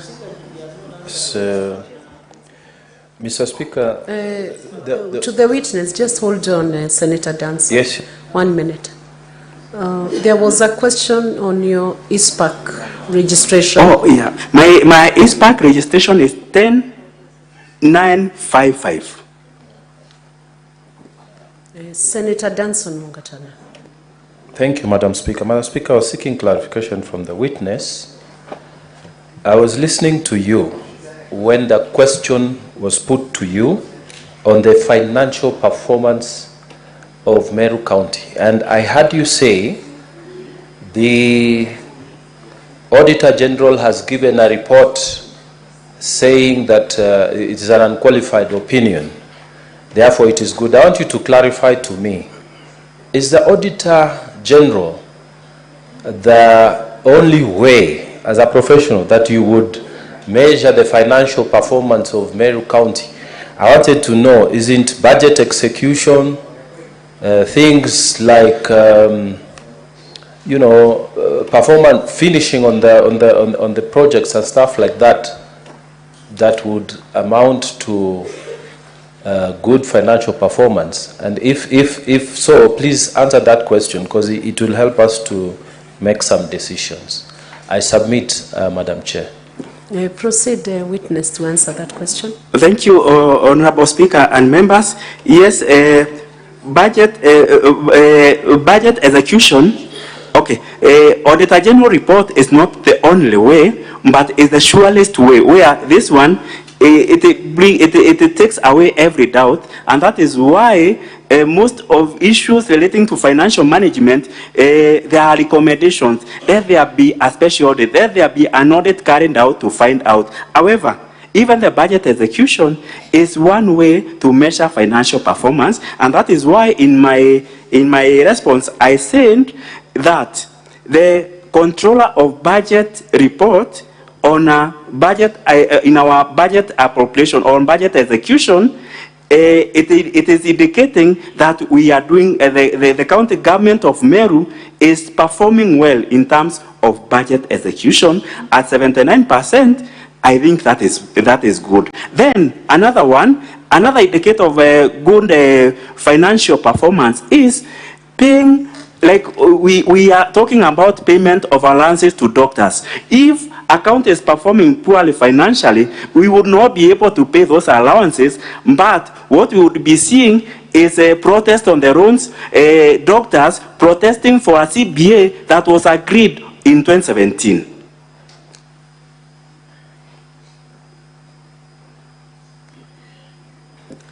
Those are all the requests we had on the board, so we can move to, it's not showing. Senator Kisang, you can proceed, but his name is not showing on the board. Clerk, check your system.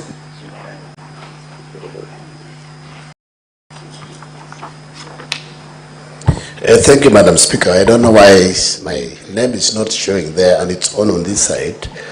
Madam Speaker, I wanted to put to the witness, I don't know whether it's him or who, because I want to put something on the audited report for 2022-23, Madam Speaker. Madam Speaker, as a member of CIPIC, I also know as Gerald K is a member of CIPAC, normally what happens is when the Auditor General signs the report, the oversight committees of both the county assemblies and Senate and National Assembly, they go through the reports to verify, and if there are any additional issues that are required, then we recommend to ACC or other government bodies to investigate. So I'm wondering, I wanted to find out from the witness, were you called by the CIPAC and CIPIC committees of the County Assembly of Meru before they met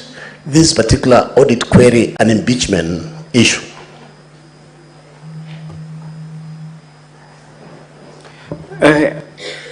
Proceed. Thank you, Honorable Speaker and Honorable members of the Senate. I want to confirm and say that on the specific of audit 2022-2023, the County Assembly Committee on Public Accounts and Investment has not invited us. That is all for this witness now. There are no more clarifications from the senators. I hope there is no senator who's been left out. So, County Assembly can call in the next witness.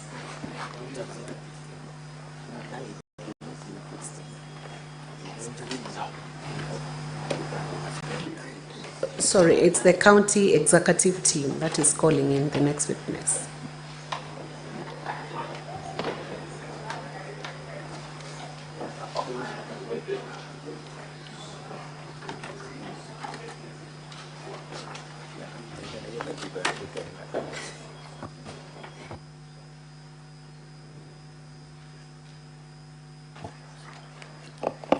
Madam Speaker and honorable members, our next witness is Dixon Munene Nkanata.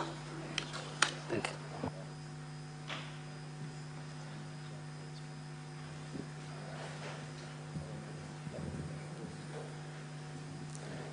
Dixon Munene, where are you?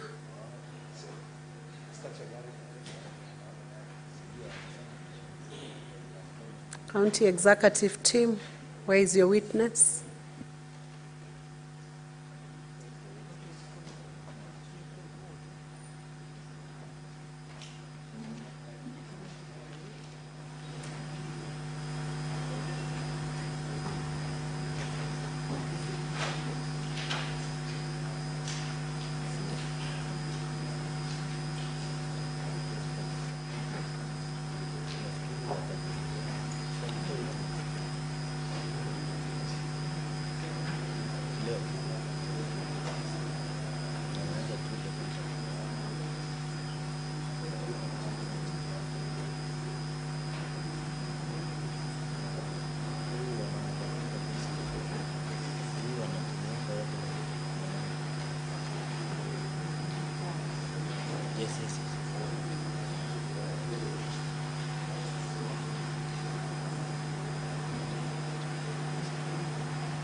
Dickson Monene Kenyatta, do solemnly swear that the evidence that I shall give before this Senate in respect of the matters before the Senate shall be the truth, the whole truth, and nothing but the truth. So help me God. Madam Speaker, for the record, my name is Edgar Busiega. I've been variously referred to as Busienga. I wish to correct the record to reflect Busiega. Thank you. You may proceed, Councillor Busiega. Kindly introduce yourself. Madam Speaker, Honorable Senate, my name is Dickson Monene Kenyatta. I am the CC in charge of Legal Affairs, Public Service Management and Administration in the County Government of Meru. I am also an advocate by profession. Thank you, Mr. Monene. I'll refer to you as such. Starting from where you have stopped, indicate to this Honorable House, you've practiced law for how many years? Madam Speaker, Honorable Senators, this is my 11th year of practice as an advocate. I was admitted in 2014. My personal number is P10507 of 2014. Thank you. Senator Chiradike, what is your intervention?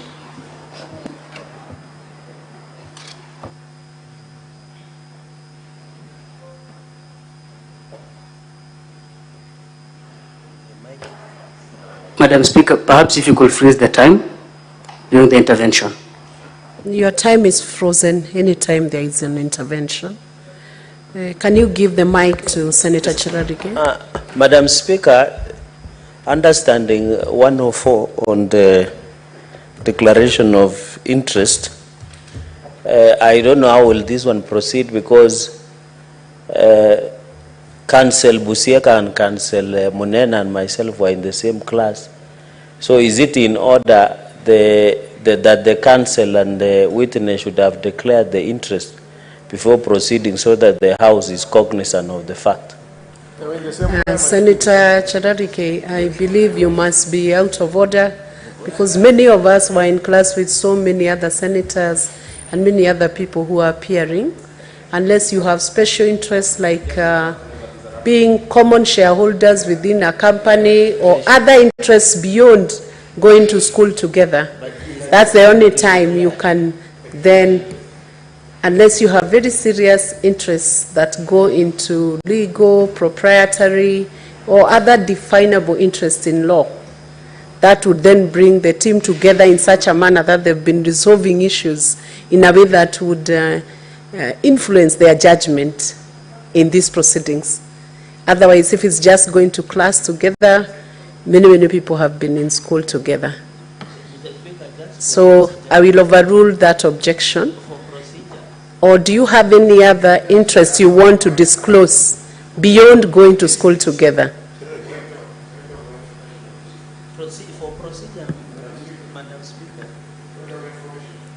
I have overruled just attending the same school or the same class as a common interest that would cause influence on the decision that will be made, unless there is another special interest that then would influence the decision of the senator especially. What is your point of information?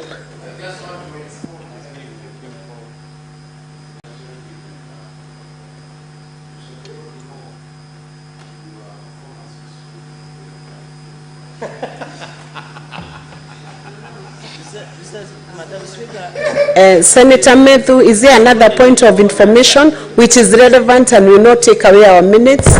We have very short time. In fact, Madam Speaker, because I know we are very constrained of time, Senator Chiradike was selective, and that's why he never referred and read the Standing Order 104. It is very specific that a senator who wishes to speak on any matter in which a senator has pecuniary or proprietary interest shall first declare the interest. So I don't think going to school together is pecuniary or is proprietary. I don't even think the witness before us is a senator. The Standing Order 104 is for a senator who wishes to speak on a matter. So the standing order that he quoted is irrelevant. I'm sure he just wanted us to know that he went to school with the brilliant fellas, but that is now water under the bridge. Thank you. Though presumably it comes late after I had given a direction, but that suffices to close out that issue. Let's proceed on with the witness counsel. Mr. Munene, you saw an affidavit on 16th of August this year, correct? That is true. Would you wish to rely on the same as your evidence before this House? I would wish to rely on the same, Madam Speaker, Honourable Senators. Okay. Now, the first issue is on, as the subject of impeachment, is on what we call illegal revocation of one CPA, Virginia Kawira. Did Virginia have the requisite qualifications at the point of appointment? Thank you, Honourable Speaker. On the issue, the governor has been accused of illegally revoking the appointment of CPA Virginia Kawira Miriti as the Secretary/CEO of the County Public Service Board. I'm aware that the governor revoked the appointment of CPA Virginia Kawira by virtue of the fact that she is still a public officer, and this is an issue that offended section 58, subsection 3B of the County Government Act.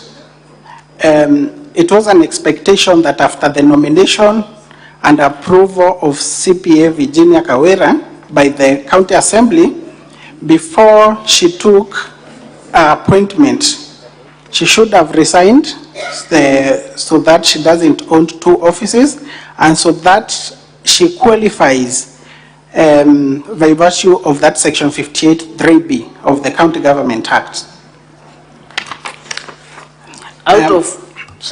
I'm also aware that this decision of the governor was informed by the legal advice that she received, both from myself, with the background of law, being the CC in charge of legal affairs, and the only CC who is an advocate by profession in that cabinet, and also from her legal advisor. Based on what you've just informed this House, you are aware that the legal advisor was before this House yesterday? Yes, Madam Speaker, I am aware that the legal advisor was before this House yesterday. I'm aware that the legal advisor disowned the internal memo that is which is appearing on page 11 and 12 of the volume 1B of the governor's documents. I'm also aware that the legal advisor, that is the former legal advisor, has since been employment has since been terminated by the governor, and I'm aware of the circumstances under which the termination of her employment was done. I'm aware that there is a pending case between the legal advisor, the former legal advisor, and the governor in the Employment and Labor Relations Court. And I'm aware that the former legal advisor is represented by the firm of Ngwele and Company Advocates, which is the same firm that is representing the county public, the CEO of the County Public Service Board, that is Virginia Kawira. I'm aware they share the same advocate. I'm aware that in the documents filed in court by the former legal advisor, the Saint Virginia Kawira appears as the Linda Kiome's witness. So I would not be surprised that Linda Kiome would disown such an advice that she gave while still in office. Thank you. Would you confirm unequivocally whether she ever consulted you or shared with you this letter prior to tendering to Her Excellency the Governor? Yes, I confirm that we discussed the issue. I confirm that she delivered the letter to myself, which I delivered it to the governor. Yes, and I can confirm that thereafter, when the governor did a letter of termination, and the response, there was an advisory from the chairperson of the Meru County Public Service Board in reference to that revocation. Linda Kiome was not available to advise the governor on how to respond to such. I'm aware that we agreed that I look at the documents since we had discussed over this issue, and I advised the governor on how to respond to the response from Julius Kainga Mitu, the County Public Service Board Chair. I'm aware that the governor did this letter between pins 13 to that running 13, 14, and 15. Honorable Senators, it's now 1 p.m. and I want first of all to notify the governor's team of their remaining time, which is 1 hour, 55 minutes out of the total time of 2 hours, 40 minutes.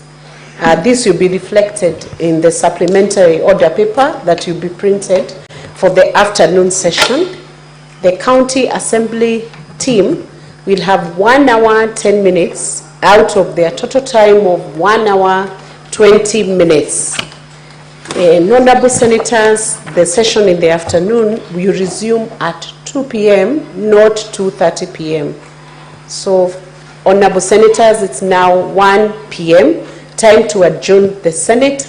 The Senate therefore stands adjourned until later today, Tuesday, 20th August 2024 at 2 p.m.